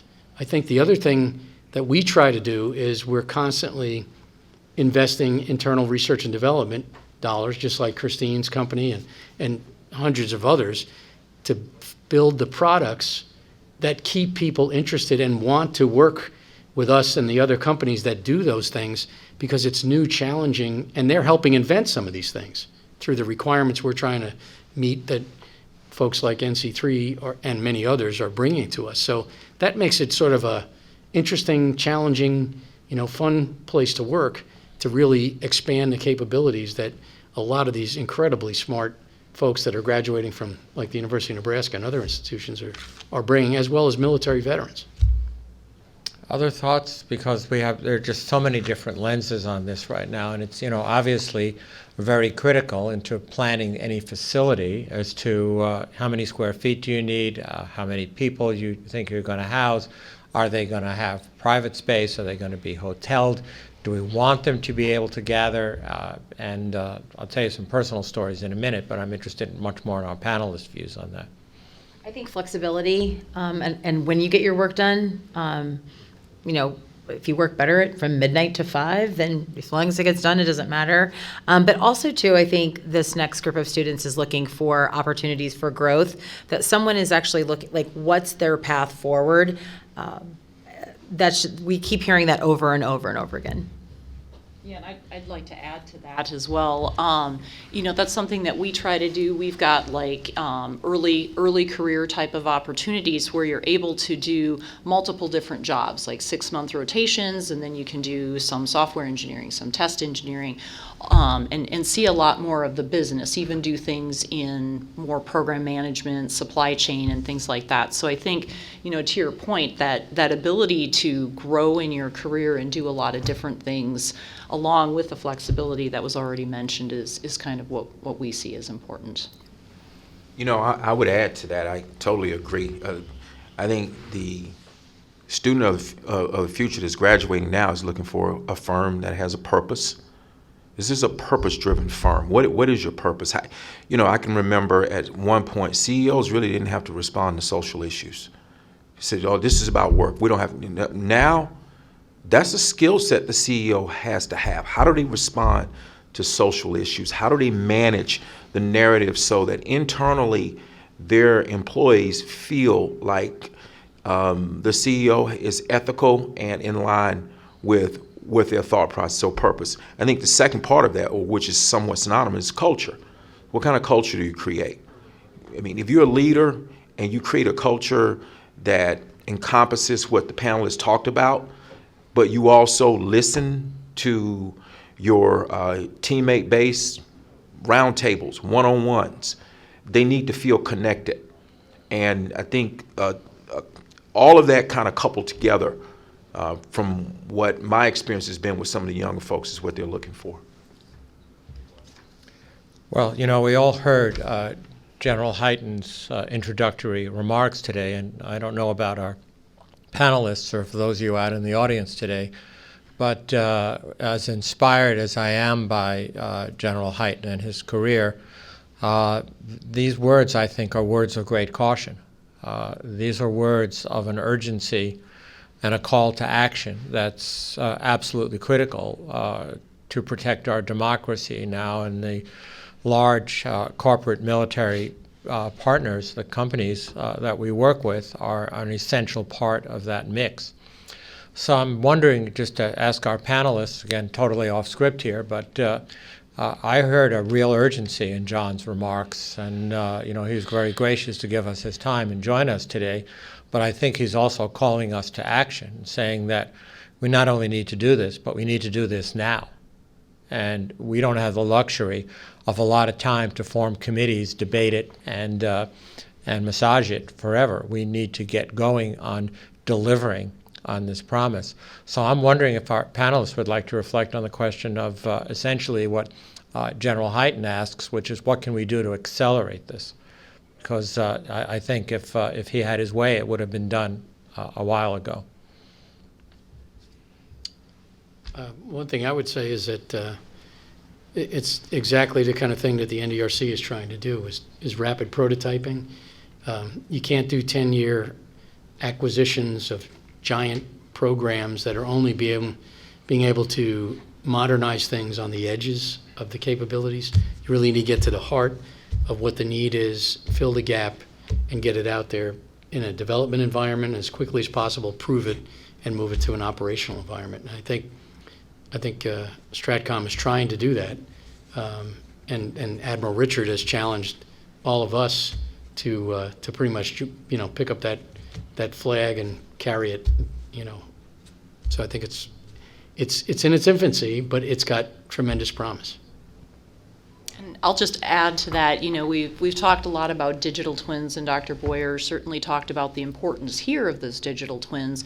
The companies, all the different companies have expertise in NC3. Lockheed does, Northrop does, Oracle does, we all build digital twins of things, and I think certainly if we got to that point where we could just all collaborate and bring our digital twins in, you then could have that force multiplier in your environment to start being able to see the interactions of things and develop things at a much more rapid pace. And I think, following on Christine's remarks, one of the things we found from that consortium is we brought together these companies who didn't really know each other at many levels. We may have worked on one program together or another, but in working together toward a common goal, we're finding out about other things we do that we didn't know each other did, and now we're looking at partnering, not just for NC3, but for other things, which is, a growth capability for us to support other markets in the DoD as well as NC3. So that's another benefit that just sort of came out of getting to know folks better and meeting, enough times to actually understand the personalities of the people as well as the company. Get to see people in person. Well, that's worth it. I mean, especially Al. Well, we got him. We got. I think a crisis dictates movement around speed. I spent time at J.P. Morgan Chase during the financial crisis, and I can tell you we moved faster to get things fixed versus what was humanly thought possible. So if this is a crisis, we have to ask ourselves, number one, what's the risk of doing nothing? And number two, what's the risk of moving slow? And if we can identify that the risk of doing nothing and the risk of moving slow is draconian, then at that point in time, we need to lock ourselves in a room and figure out a plan and then move to the phase of execution. I've spent time with a gentleman by the name of Stanley McChrystal, his team of teams. And when you spend time and understand the structure around team of teams and the speed in which movement that General McChrystal talks about, I think that's a model that can be used. And it sounds like we're at a point of urgency right now where something like that needs to happen. So, as I reflect back on the last 2 years, there are a couple of things that really stand out in my mind from a positive perspective. There's a lot of tragedy And we all know it's not over. And by the way, I promise to not talk about viruses of any type in with this audience. But you think about it. One is things that would have typically taken a decade, like the development of some of the most powerful vaccines of a brand new technology that had been in the lab for over 10 years, went from concept to reality in under a year. And I'm not talking about into testing. I'm talking about into the arms of millions and millions of Americans. If you would have asked that question 3 years ago, 4 years ago, whether that could ever be done, people would have said it's impossible. The second thing that happened is you saw the public health sector and the healthcare delivery sector, which have lived in absolutely separate and distinct silos for generation on generation on generation, funded separately, operating separately, barely communicating, come together in some of the most effective partnerships that unquestionably will be sustained. Thirdly, you've seen large, highly competitive hospital systems that would have done anything to extract business from other people in their community on a national level, on a local level, etc., come together for the common good to try to protect the communities that they serve. And then the final thought I have is that you saw partnerships between large businesses with each other that historically would have taken years to develop. You saw partnerships among and between universities for research collaboration that historically would have taken a better part of a decade to occur, come together in a matter of months. And you saw partnerships among and between the healthcare delivery system, the public health system. You saw partnerships with the large companies. I'm not just talking about the manufacturing companies. I'm talking about the others as well, that came together in a way that really created meaningful, effective partnerships. Academic medicine, for instance, who's lived in ivory towers for so many different years, rose to the occasion to partner with the federal government across the departments and agencies. And all of this became possible because of an unpredicted crisis that we had to deal with. In spite of all of the tensions, all the rhetoric, all of the negativity that has occurred. And believe me, there's been a lot of death and a lot of misery in this country. But it could have been a heck of a lot worse. And I'm very proud to tell you that if you look at the mortality rates, the case fatality rates in the state of Nebraska, because of the partnerships with this state, with our hospitals, with our public health programs, with the governor's office, with this great university, that we have one of the lowest, if not the lowest, case fatality rate in the United States. And we did things that people said were unprecedented and crazy and couldn't be done, and that would have taken decades to develop. So, I listened to Dr. Hyten General Hyten quite carefully. He is Dr. Hyten, by the way, because I personally handed him an honorary degree. He actually jokes about the fact whether it's General Doctor or Doctor General, and I'll let you have that conversation with him. But he was a very good sport to participate in that. And so we have that opportunity, and the University of Nebraska is really here to help, to get our deans, to get our vice provosts, to get people like Dr. Boyers and her team to rise to the occasion here and to say, what can we do to accelerate this transition? Sure, we need to build a building. Sure, we need to recruit talent. But we are ready to go today to start to educate that next generation if there's educational content that's needed. We're ready to work with our industry partners, with our government partners, et cetera, to say what are the critical skills that are necessary. I can tell you, I've been having this NC3 discussion, as Steve Callicutt knows, for a very long time to try to get people to define what is it that you actually need in the competencies of the workforce. Of course, the answer always comes back to the fact, I want mature, experienced people. But you've got to start off with substrate. Somewhere you've got to start off with substrate. So what I'd like to do is give our panelists a chance to make some closing remarks, and then we will close out the program. We have one more speaker, and then I have a call to action at the end. So Christine, thoughts, reflections? I just want to thank everyone. I've really enjoyed hearing all of the different things, and certainly, want to be able to help any way we can, talk to the students here, talk to them in high schools and middle schools, and offer, experiential opportunities for them, and, certainly look forward to continuing to work with Nebraska Defense and Research Corporation as we tackle this Manhattan project of our time. I totally agree with you. Again, we're the Nebraska Tech Collaborative. We were so grateful that we were included in these discussions. Thank you for bringing us all together. Thank you for introducing us to each other, because what we want to do is we want to go out and socialize what you're doing on NC3 when we talk to students and teachers and parents on this incredible facility and organization that you all have created. Yeah, and I echo the comments of my panel members here. It was an honor to be invited, and really happy that I was able to make it and be here. And also, I'd just like to say, taking what General Hyten said, what Dr. Gold said, and what Tony said, about this, we need that sense of urgency that was applied to the COVID vaccine, to modernizing our NC3 and getting our acquisition community to not have to take a crisis to act. It should be the way we do things every day, in supporting our country's defense mission. So, thank you again. I'm honored to have this opportunity to sit with such esteemed panelists and teammates and to share in this experience. I do think that this requires a sense of urgency, and Rich, I agree. We can't have a crisis to have this kind of urgency. We have to create the urgency right now. I think Nebraska's uniquely positioned specifically around defense and technology. And there's a real differentiation here in this state specific to that business discipline. And we should be able to recruit and retain talent, because I think we're the best in the world at what we do in this state around defense and technology. So I'm excited about it, and let's get to work.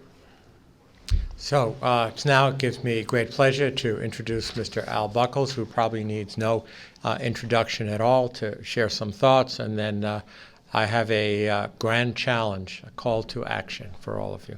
Al? Thank you, sir. I have to start off with telling you I am not the government, and nothing I say really commits the government to anything. But Mr. Chad Stevenson, who's supposed to be here, he's the director of the Nuclear Command and Control Enterprise Center at Offutt. That center is not a part of STRATCOM. It is an independent job that Admiral Richard has to make sure that the nation always has a command and control capability that supports the president. He is the primary customer of this network. I'll start by addressing a couple of things.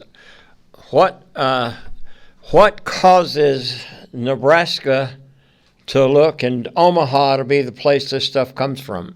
And it's a program that General Hyten really endorsed and brought here, and it's called a private-public partnership. It's where the government engages with the community, academia, the rest of the community to take on critical jobs.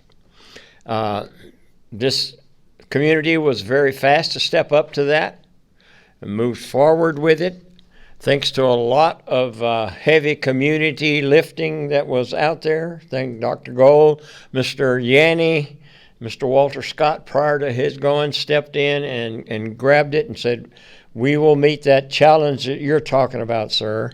And yes, there's a saying that we have in the military, and Steve and I can validate that, you never want to let a crisis go unworked on, okay? And I will just ask you today to think about what the President of the United States is going through. And he's not spending 8 hours a day looking at Ukraine and what's going on. He's got the whole rest of this country to run, okay? But all this other stuff is bubbling out to the side that has to get to him. The primary job that Steve Callicutt's got is to make sure when that phone needs to come off of the hook, that you can give the president good information in a very short period of time, and it's information, it's not data. There's over 300 different data feeds coming in to that decision. It's got to be boiled down into this thing. Now, it was realized very early that the normal Department of Defense acquisition process was not going to work to meet General Hyten's challenge to move faster and get it out there. The public-private partnership said, how we're going to do that? We went and got Steve Callicutt, and the first thing he embedded into us is we have got to change the way we're doing business today. If the way you're doing business today, you're not going to keep up. In fact, he shared with me coming out here that he had met with some contractors today trying to spin some stuff around. They came in with the normal thought process of how to do it, and it just don't work in today's world. What he's put together with the group of contractors he has into his temporary facility there is the way you have to go do business. If a guy that's been with command and control since the 60s, you'd have never convinced me that you'd have got a bunch of Fortune 500 contractors into a room. Every one of them was convinced they were the prime contractor of the world. They were the best contractor. And I've been a contractor, okay? That you would have got them to sit down and look at the problem and go to work at the problem as a team versus, well, I don't know, I'll have to go back and talk to my boss, you know. But after convincing them that they were not going to get some 5-page requirement documents with undefined definitions of how I'm going to achieve it, and we're going to have months of meetings to clarify what the requirement document really says. And then we're going to go through 3 or 4 months of trying to find a contractor that'll bring a team together that'll do it. In those 3 or 4 months, we had some of the world's greatest contractors around the table solving a problem, not working on a set of requirements. And what makes Nebraska and what makes this community go look at is think 5 years down the road when that little plot of land right next to Offutt Air Force Base down there has got 6 or 7 of these Fortune 500 contractors in there begging for engineers, literally begging for engineers. And another thing, another objective for the state that your boss is going to have to talk to me about, Tony, is getting salaries that'll keep the people here in the state of Nebraska. I mean, we graduate, you guys graduate and produce those people, okay, but we don't have the jobs here that'll pay the kind of salaries that wants them to stay here and work for it. So with that, I really, really appreciate everybody in this room. Sir, I think we're ready to accept whatever battle call you can give us. That is what NDRC is all about, and I think you got a team out there that'll rally to that. Thank you, Al. Thank you, Al. I think you said it incredibly well. So I do have a battle call, a call to action for you, but it comes in a couple of phases. The first is it's not a coincidence that I reflected on the last 2 years of the pandemic, because I think it's not just a crisis, but it's certain critical components of a crisis that drove the partnerships and accelerated the outcomes and built the answers to some of these critical questions. I was literally in the room with one of the most important patriots that I've ever known when he sketched out on his whiteboard what Project Warp Speed would look like, literally in an afternoon, surrounded by people he knew and trusted. And people had the courage, they had the fortitude to understand that if we didn't take that risk at that time, the world, not just our nation, but the world would be in a totally different place. And I think that's roughly where we are right now. So I would ask all of our audience, particularly our military and civilian contractors, to think about the lessons that were learned over the last 2 years, not about healthcare and about pandemic spread, but about dealing with complex challenges and what does it take to break down the barriers and to develop the relationships. And these are hard relationships. I mean, these are just, coming back to COVID for a minute, these are huge pharmaceutical companies that have not been the best players with each other in the sandbox. But let me tell you, when the going got tough, the tough got going. And they came together and they did what they needed to do, and they're trying to do it now for the rest of the world. And they gave away their incredible grasp on historic technology to say that we are willing to do something different. And that's what it's going to take to accomplish this goal. So the grand challenge that we have here at the university for all of our audience, all of the government contractors, our friends and colleagues at Stratcom, broadly across the Department of Defense, is we are ready, willing, and able to enroll a cohort of individuals in a unique experiential learning environment next fall. We're probably going to be capped somewhere between 20 and 40 individuals, but roughly in that range, and that the experience is not best had by a single individual, but it's best had by a small team of 2 or 3 individuals who can and will work together on a critically important capstone project, not for us, but for the companies that they work for, that they will own, that they will be able to bring back, but with that, a new set of skills in large data, acquisition, imaging, visualization, and so much more.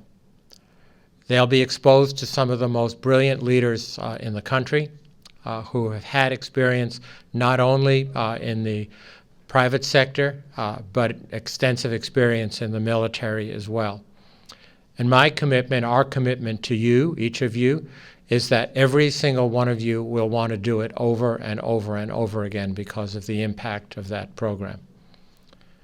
So I want to extend my thanks to all of you for participating today, particularly to our panelists who traveled from long distances, to our honored guests. Dr. Boyers, I just want to thank you and the production team for flawless technical production.